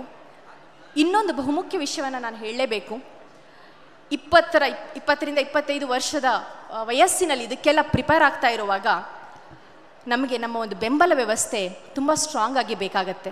ನಮ್ಮ ಭಾವನಾತ್ಮಕ ತಳಮಳವನ್ನು ಓವರ್ಕಮ್ ಮಾಡೋದಕ್ಕೆ, ಫೈನಾನ್ಷಿಯಲ್ ಮ್ಯಾನೇಜ್ಮೆಂಟನ್ನು ಮಾಡೋದಕ್ಕೆ. ನನ್ನ ನಾಗರಿಕ ಸೇವೆ ಗೆಲುವಿನ ಬಗ್ಗೆನೋ ನನ್ನ ತಮ್ಮ ಹೇಗೆ ಮಾಡ್ದ ಅನ್ನೋದನ್ನು ಯಾರು ಕೇಳಿದಾಗ ನಾನು ಹೇಳ್ತಾ ಇರ್ತೀನಿ, ಬಹುಶಃ ನೀವು ನನ್ನ ತಾಯಿಯನ್ನೋ ಪತಿಯನ್ನೋ ನನ್ನ ಕುಟುಂಬದವರನ್ನು ನೀವು ಮಾತಾಡಿಸ್ಬೇಕು, the other side of the story ಏನು ಅಂತ ನಿಮಗೆ ಗೊತ್ತಾಗತ್ತೆ ಅಂತ ಯೋಚನೆ ಮಾಡಿ ನಿಮ್ಮ ಎದುರಿಗೆ ಇರುವಂತಹ ಎಂಪ್ಲಾಯ್ಮೆಂಟ್ ಆಪ್ಷನ್ಸನ್ನು ಬಿಟ್ಟು ನೀವು ಈ ವೀಕೆಂಡ್ ಇಯರ್ ಎಂಡ್ ಎಂಟರ್ಟೈನ್ಮೆಂಟ್ಗಳನ್ನು ಬಿಟ್ಟು ಈಗಿನ ಲೈಫ್ ಸ್ಟೈಲಿನ ಎಲ್ಲ ಫೇಸ್ಬುಕ್, ರೀಲ್ಸ್, ಇನ್ಸ್ಟಾಗಳಿಗೆಲ್ಲ ಒಂದು ಕಡಿವಾಣವನ್ನು ಹಾಕಿಕೊಂಡು ವರ್ಷಗಳ ಕಾಲ ಗಹನ ಅಧ್ಯಯನದಲ್ಲಿ ತೊಡಗೋದಿದೆಯಲ್ಲ, ಅದು ಸುಲಭದ ಮಾತಲ್ಲ. ಅಂತಹ ಸಂದರ್ಭದಲ್ಲಿ ಇಡೀ ನಿಮ್ಮ ಒಂದು ಬೆಂಬಲ ವ್ಯವಸ್ಥೆಯನ್ನು ನೀವು ಜೊತೆಗೆ ಕರ್ಕೊಂಡು ಹೋಗಬೇಕು. ಆರ್ಥಿಕವಾಗಿ ಯಾವ ವ್ಯವಸ್ಥೆಯನ್ನು ಮಾಡ್ಕೋಬೇಕು ಅನ್ನೋದನ್ನು ಕೂಡ ಯೋಚಿಸಬೇಕು. ಹೀಗೆ ಒಂದು ಶಿಸ್ತಿನಿಂದ, ಸಂಯಮದಿಂದ, ಶ್ರದ್ಧೆಯಿಂದ ಓದಿದವನಿಗೆ ಖಂಡಿತವಾಗಿಯೂ ಇಲ್ಲಿ ಗೆಲುವು ಸಿಗುತ್ತೆ. ಹಾಗಿದ್ದು ಒಂದಷ್ಟು ಅಡೆತಡೆಗಳಾಗ್ಬೋದು. ನನ್ನ ತಂದೆ ಹೇಳ್ತಾ ಇದ್ರು, ಪ್ರಯತ್ನ ವಿಫಲ ಆದಾಗ, ಜಾಣೆ ನೀನು ಪದವಿ ಪಡ್ಕೊಂಡಿದ್ದೀಯ, ಯಾಕೆ ಇದಕ್ಕೆಲ್ಲ ತಲೆ ಕೆಡಿಸ್ಕೋತಿ ಅಂತ. ಆ ಒಂದು ಮಾತು ನನಗೆ ಸಾಕಾಗ್ತಿತ್ತು ಮುಂದೆ ಓದೋಕ್ಕೆ. ಸೊ ಇಲ್ಲಿ ಒಂದು ಕೆಲಸದಲ್ಲಿ ಏನೋ ಸಿಕ್ಕಿಲ್ಲ, ನಮಗೆ ಗೆಲುವಿನಲ್ಲಿ ಅಡೆತಡೆ ಆಗ್ತಾ ಇದೆ, ಆಗಿಲ್ಲ ಅಂದ್ರೂ ಕೂಡ ಅವರು ಮುಂದೆ ಯಾವುದೇ ರಂಗದಲ್ಲಿ ತೊಡಗಿಕೊಳ್ಳಿ ಅದರಲ್ಲಿ ಸಫಲತೆಯನ್ನು ಸಾಧಿಸ್ತಾರೆ, ಸಮಾಜಮುಖಿಯಾಗಿ ಜೀವನವನ್ನು ಮಾಡ್ತಾರೆ, ವಿಭಿನ್ನವಾಗಿ ಬಾಳ್ತಾರೆ. ಸೊ ಹಾಗಾಗಿ ನಿಮ್ಮ ಮಕ್ಕಳನ್ನು ಕೂಡ ನೀವು ಇದೊಂದು ಹೇಗಿದೆ ನೋಡಿ ಅಂತ ಹೇಳೋದಕ್ಕೆ, ಅವರಿಗೆ ಒಂದು ಬೆಂಬಲ ವ್ಯವಸ್ಥೆಯನ್ನು ಕೊಡೋದಕ್ಕೆ ಪ್ರಯತ್ನವನ್ನು ಮಾಡಿ. ಈ ಸಮ್ಮೇಳನಕ್ಕೆ ಈ ಗೋಷ್ಠಿ ಇದೆ, ನೀವು ಬರಬೇಕು ಅಂತ ನನಗೆ ಕಜವರು ಫೋನ್ ಮಾಡಿದಾಗ ನಾನು ಉತ್ತರಾಖಂಡದಲ್ಲಿದ್ದೆ, ದೇವಭೂಮಿಯಲ್ಲಿ. ಆಗ ಭಟ್ರು ಹೇಳ್ದಂಗೆ ಅದು ಆಡಳಿತಗಾರರ ಜನ್ಮಭೂಮಿ ಕೂಡ. IAS, IPS, IFS, ಆಮೇಲೆ geological survey, biological survey, zoological survey, ಈ ಥರದ ಮಿಲಿಟರಿ ಅಕಾಡೆಮಿ, ಇಲ್ಲೆಲ್ಲ ದೇಶ ಸೇವೆಯಲ್ಲಿ ತೊಡಗಿಕೊಳ್ಳೋರನ್ನ ಟ್ರೈನ್ ಮಾಡಿ ಕಳಿಸ್ತಾರೆ. ಅಲ್ಲಿಯ ಜನರಲ್ಲೂ ಕೂಡ ಅದ್ರ ಬಗ್ಗೆ ಸೆನ್ಸಿಟಿವ್ ಇದೆ, ಸ್ಪಂದನೆ ಇದೆ, ಅವರ ಕಷ್ಟಗಳು ಗೊತ್ತು, ಹೇಗೆ ಸಪೋರ್ಟ್ ಮಾಡಬೇಕು ಅನ್ನೋದು ಗೊತ್ತು. ಬಹುಶಃ ನಮ್ಮಲ್ಲೂ ಕೂಡ ಅಂತಹ ಒಂದು ಮನೋಭಾವನೆಯನ್ನು, ಆ ಸಂಸ್ಕೃತಿಯನ್ನು ಬೆಳೆಸುವ ಅವಶ್ಯಕತೆ ಇವತ್ತು ಕಂಡು ಬರ್ತಾ ಇದೆ. SM ಹೆಗ್ಡೆ ಅವರು ಸ್ವರ್ಣರಶ್ಮಿ ಪ್ರತಿಷ್ಠಾನದ ಮೂಲಕ ಅದಕ್ಕೆ ಟೊಂಕ ಕಟ್ಟಿ ನಿಂತಿದ್ದಾರೆ. ನಾವೆಲ್ಲ ನಮ್ಮ ಎಷ್ಟು ಸಾಧ್ಯವೋ ಅಷ್ಟು ಬೆಂಬಲವನ್ನು ಕೊಡೋಣ. ಈಗಷ್ಟೇ SS ಭಟ್ ಅವರು ಕನ್ನಡ ಮಾಧ್ಯಮದಲ್ಲೇ ಪರೀಕ್ಷೆಯನ್ನು, IAS ಪರೀಕ್ಷೆಗಳನ್ನು ತೆಗೆದುಕೊಳ್ಳುವವರಿಗೆ 2 ಲಕ್ಷದ ದತ್ತಿ ನಿಧಿಯನ್ನು ಕೂಡ ನೀಡಿದ್ದಾರೆ. ಈ ಥರದ ಸಪೋರ್ಟ್ಗಳು ನಮ್ಮೆಲ್ಲರಿಂದ ಬರಲಿ. ಬರೀ ರಾಜಕೀಯವಾಗಿ ಮಾತ್ರ ಅಲ್ಲ, ರಾಜಕೀಯ ಸಾಮಾಜಿಕವಾಗಿ ನಮ್ಮಲ್ಲಿ ತೊಡಗಿಸ್ಕೊಂಡಿದ್ದೀವಿ. ಆಡಳಿತ ಮೂಲಕವೂ ನಾವು ಸೇರಿಕೊಂಡು, ಯಾಕೆಂದರೆ ಯಾವುದೇ ಸರ್ಕಾರಿ ಯೋಜನೆಯನ್ನು ಕಾರ್ಯರೂಪ ಮಾಡಿ ಅದರ ಸಾಧಕ ಬಾಧಕಗಳನ್ನು ಯೋಚಿಸಿಕೊಂಡು ಅದನ್ನು ಸೂಕ್ತವಾಗಿ ಹೇಗೆ ಎಕ್ಸಿಕ್ಯೂಟ್ ಮಾಡೋದನ್ನು ಮಾಡುವಂಥವರು ಆಡಳಿತಗಾರರು. ಅಂತಹ ಆಡಳಿತಗಾರರು ನಮ್ಮ ವಿವಿಧ ರಂಗಗಳಲ್ಲಿ ತೊಡಗ್ಕೋಬೇಕು ಅಂತಂದರೆ, ಮೊನ್ನೆ ಒಂದು ನ್ಯೂಸ್ ಬರ್ತಾ ಇತ್ತು, ಪಂಜಾಬ್ನ ಅಕ್ರಿಯಲ್ಲಿ ಅಲ್ಲಿಯ ಪಂಚಾಯತ್ ರೆಸೊಲ್ಯೂಷನ್ ತಗೊಳುತ್ತೆ, ನಮ್ಮಲ್ಲಿ ಇಂಜಿನಿಯರಿಂಗ್ ಓದೋರಿಗೆ, MBBS ಓದೋವರಿಗೆ, IAS IPS ಓದೋವರಿಗೆ ನಾವು ಫೈನಾನ್ಷಿಯಲ್ ಸಪೋರ್ಟನ್ನು ಕೊಡ್ತೀವಿ ಅಂತ. ಈ ಥರದಲ್ಲಿ ಅವರಿಗೆ ಮೆಂಟರಿಂಗ್ ಇರ್ಬೋದು, ನಿಮ್ಮ ನೈತಿಕ ಒಂದು ಬೆಂಬಲವನ್ನು ಕೊಟ್ಟರೂ ಕೂಡ ಸಾಕಾಗತ್ತೆ ಅದು. ಹಾಗಾಗಿ ಆ ನಿಟ್ಟಿನಲ್ಲಿ ನಾವು ಸಾಗೋಣ. ನಮ್ಮ ಭಾಗದ ಜನಕ್ಕೆ, ಹವ್ಯಕರಿಗೆ, ನಮ್ಮವರಿಗೆ, ಬ್ರಾಹ್ಮಣರಿಗೆ, ಪಶ್ಚಿಮ ಘಟ್ಟದವರಿಗೆ, ಕರಾವಳಿಯವರಿಗೆ ಆಡಳಿತದ ಅನುಭವ ಇದೆ, ಮಾದರಿಯಾಗಿ ಆಡಳಿತವನ್ನು ನಡೆಸಿದಂತಹ ಉದಾಹರಣೆಗಳಿದೆ. ಅದಕ್ಕೆ ನಾವು ಇನ್ನೊಂದಷ್ಟು ಕಾರ್ಯಾಗಾರವನ್ನು ಮಾಡೋಣ, ಆಡಳಿತಗಾರನ ಕರೆತರೋಣ, ನಮ್ಮಲ್ಲಿ ಆಡಳಿತ ಸವಾಲುಗಳು ಏನು ಅನ್ನೋದರ ಚರ್ಚೆಯನ್ನು ಮಾಡೋಣ. ಆ ಮೂಲಕ ನಮ್ಮ ಯುವ ಜನರಲ್ಲಿ ಇದರ ಬಗೆಗಿನ ಆಸಕ್ತಿಯನ್ನು ಬೆಳೆಸೋಣ.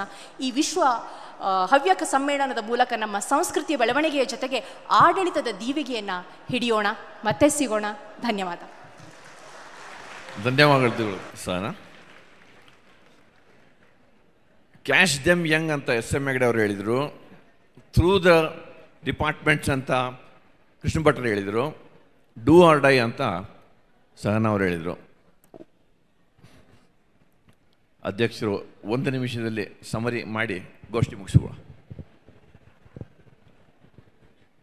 ಬಂಧುಗಳೇ, ಈ ಒಂದು ಗೋಷ್ಠಿಯಲ್ಲಿ ಒಂದು ಮೆಸೇಜ್ ಸಿಗ್ತಾ ಇದೆ ನಮಗೆ.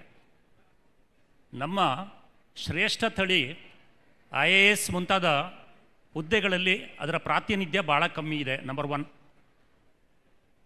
ನಮಗೆ ಸಾಧ್ಯ ಇಲ್ಲ ಅಂತಲ್ಲ, ನಾವು ಅದರ ಬಗ್ಗೆ ಒಂದು ಅವಜ್ಞೆಯನ್ನು, ನಿರ್ಲಕ್ಷ್ಯತೆಯನ್ನು ಬೆಳೆಸ್ಕೊಂಡಿದ್ದೇವೆ. ಮಾಹಿತಿ ಇಲ್ಲ, ಸಪೋರ್ಟ್ ಇಲ್ಲ. ನಾನು ಒಂದು ವಿಷಯವನ್ನು ಹೇಳಲಿಕ್ಕೆ ಮರ್ತೆ. UP ನಿಮಗೆ ಗೊತ್ತಿದೆ, ಎಲ್ಲ UP ದವರೇ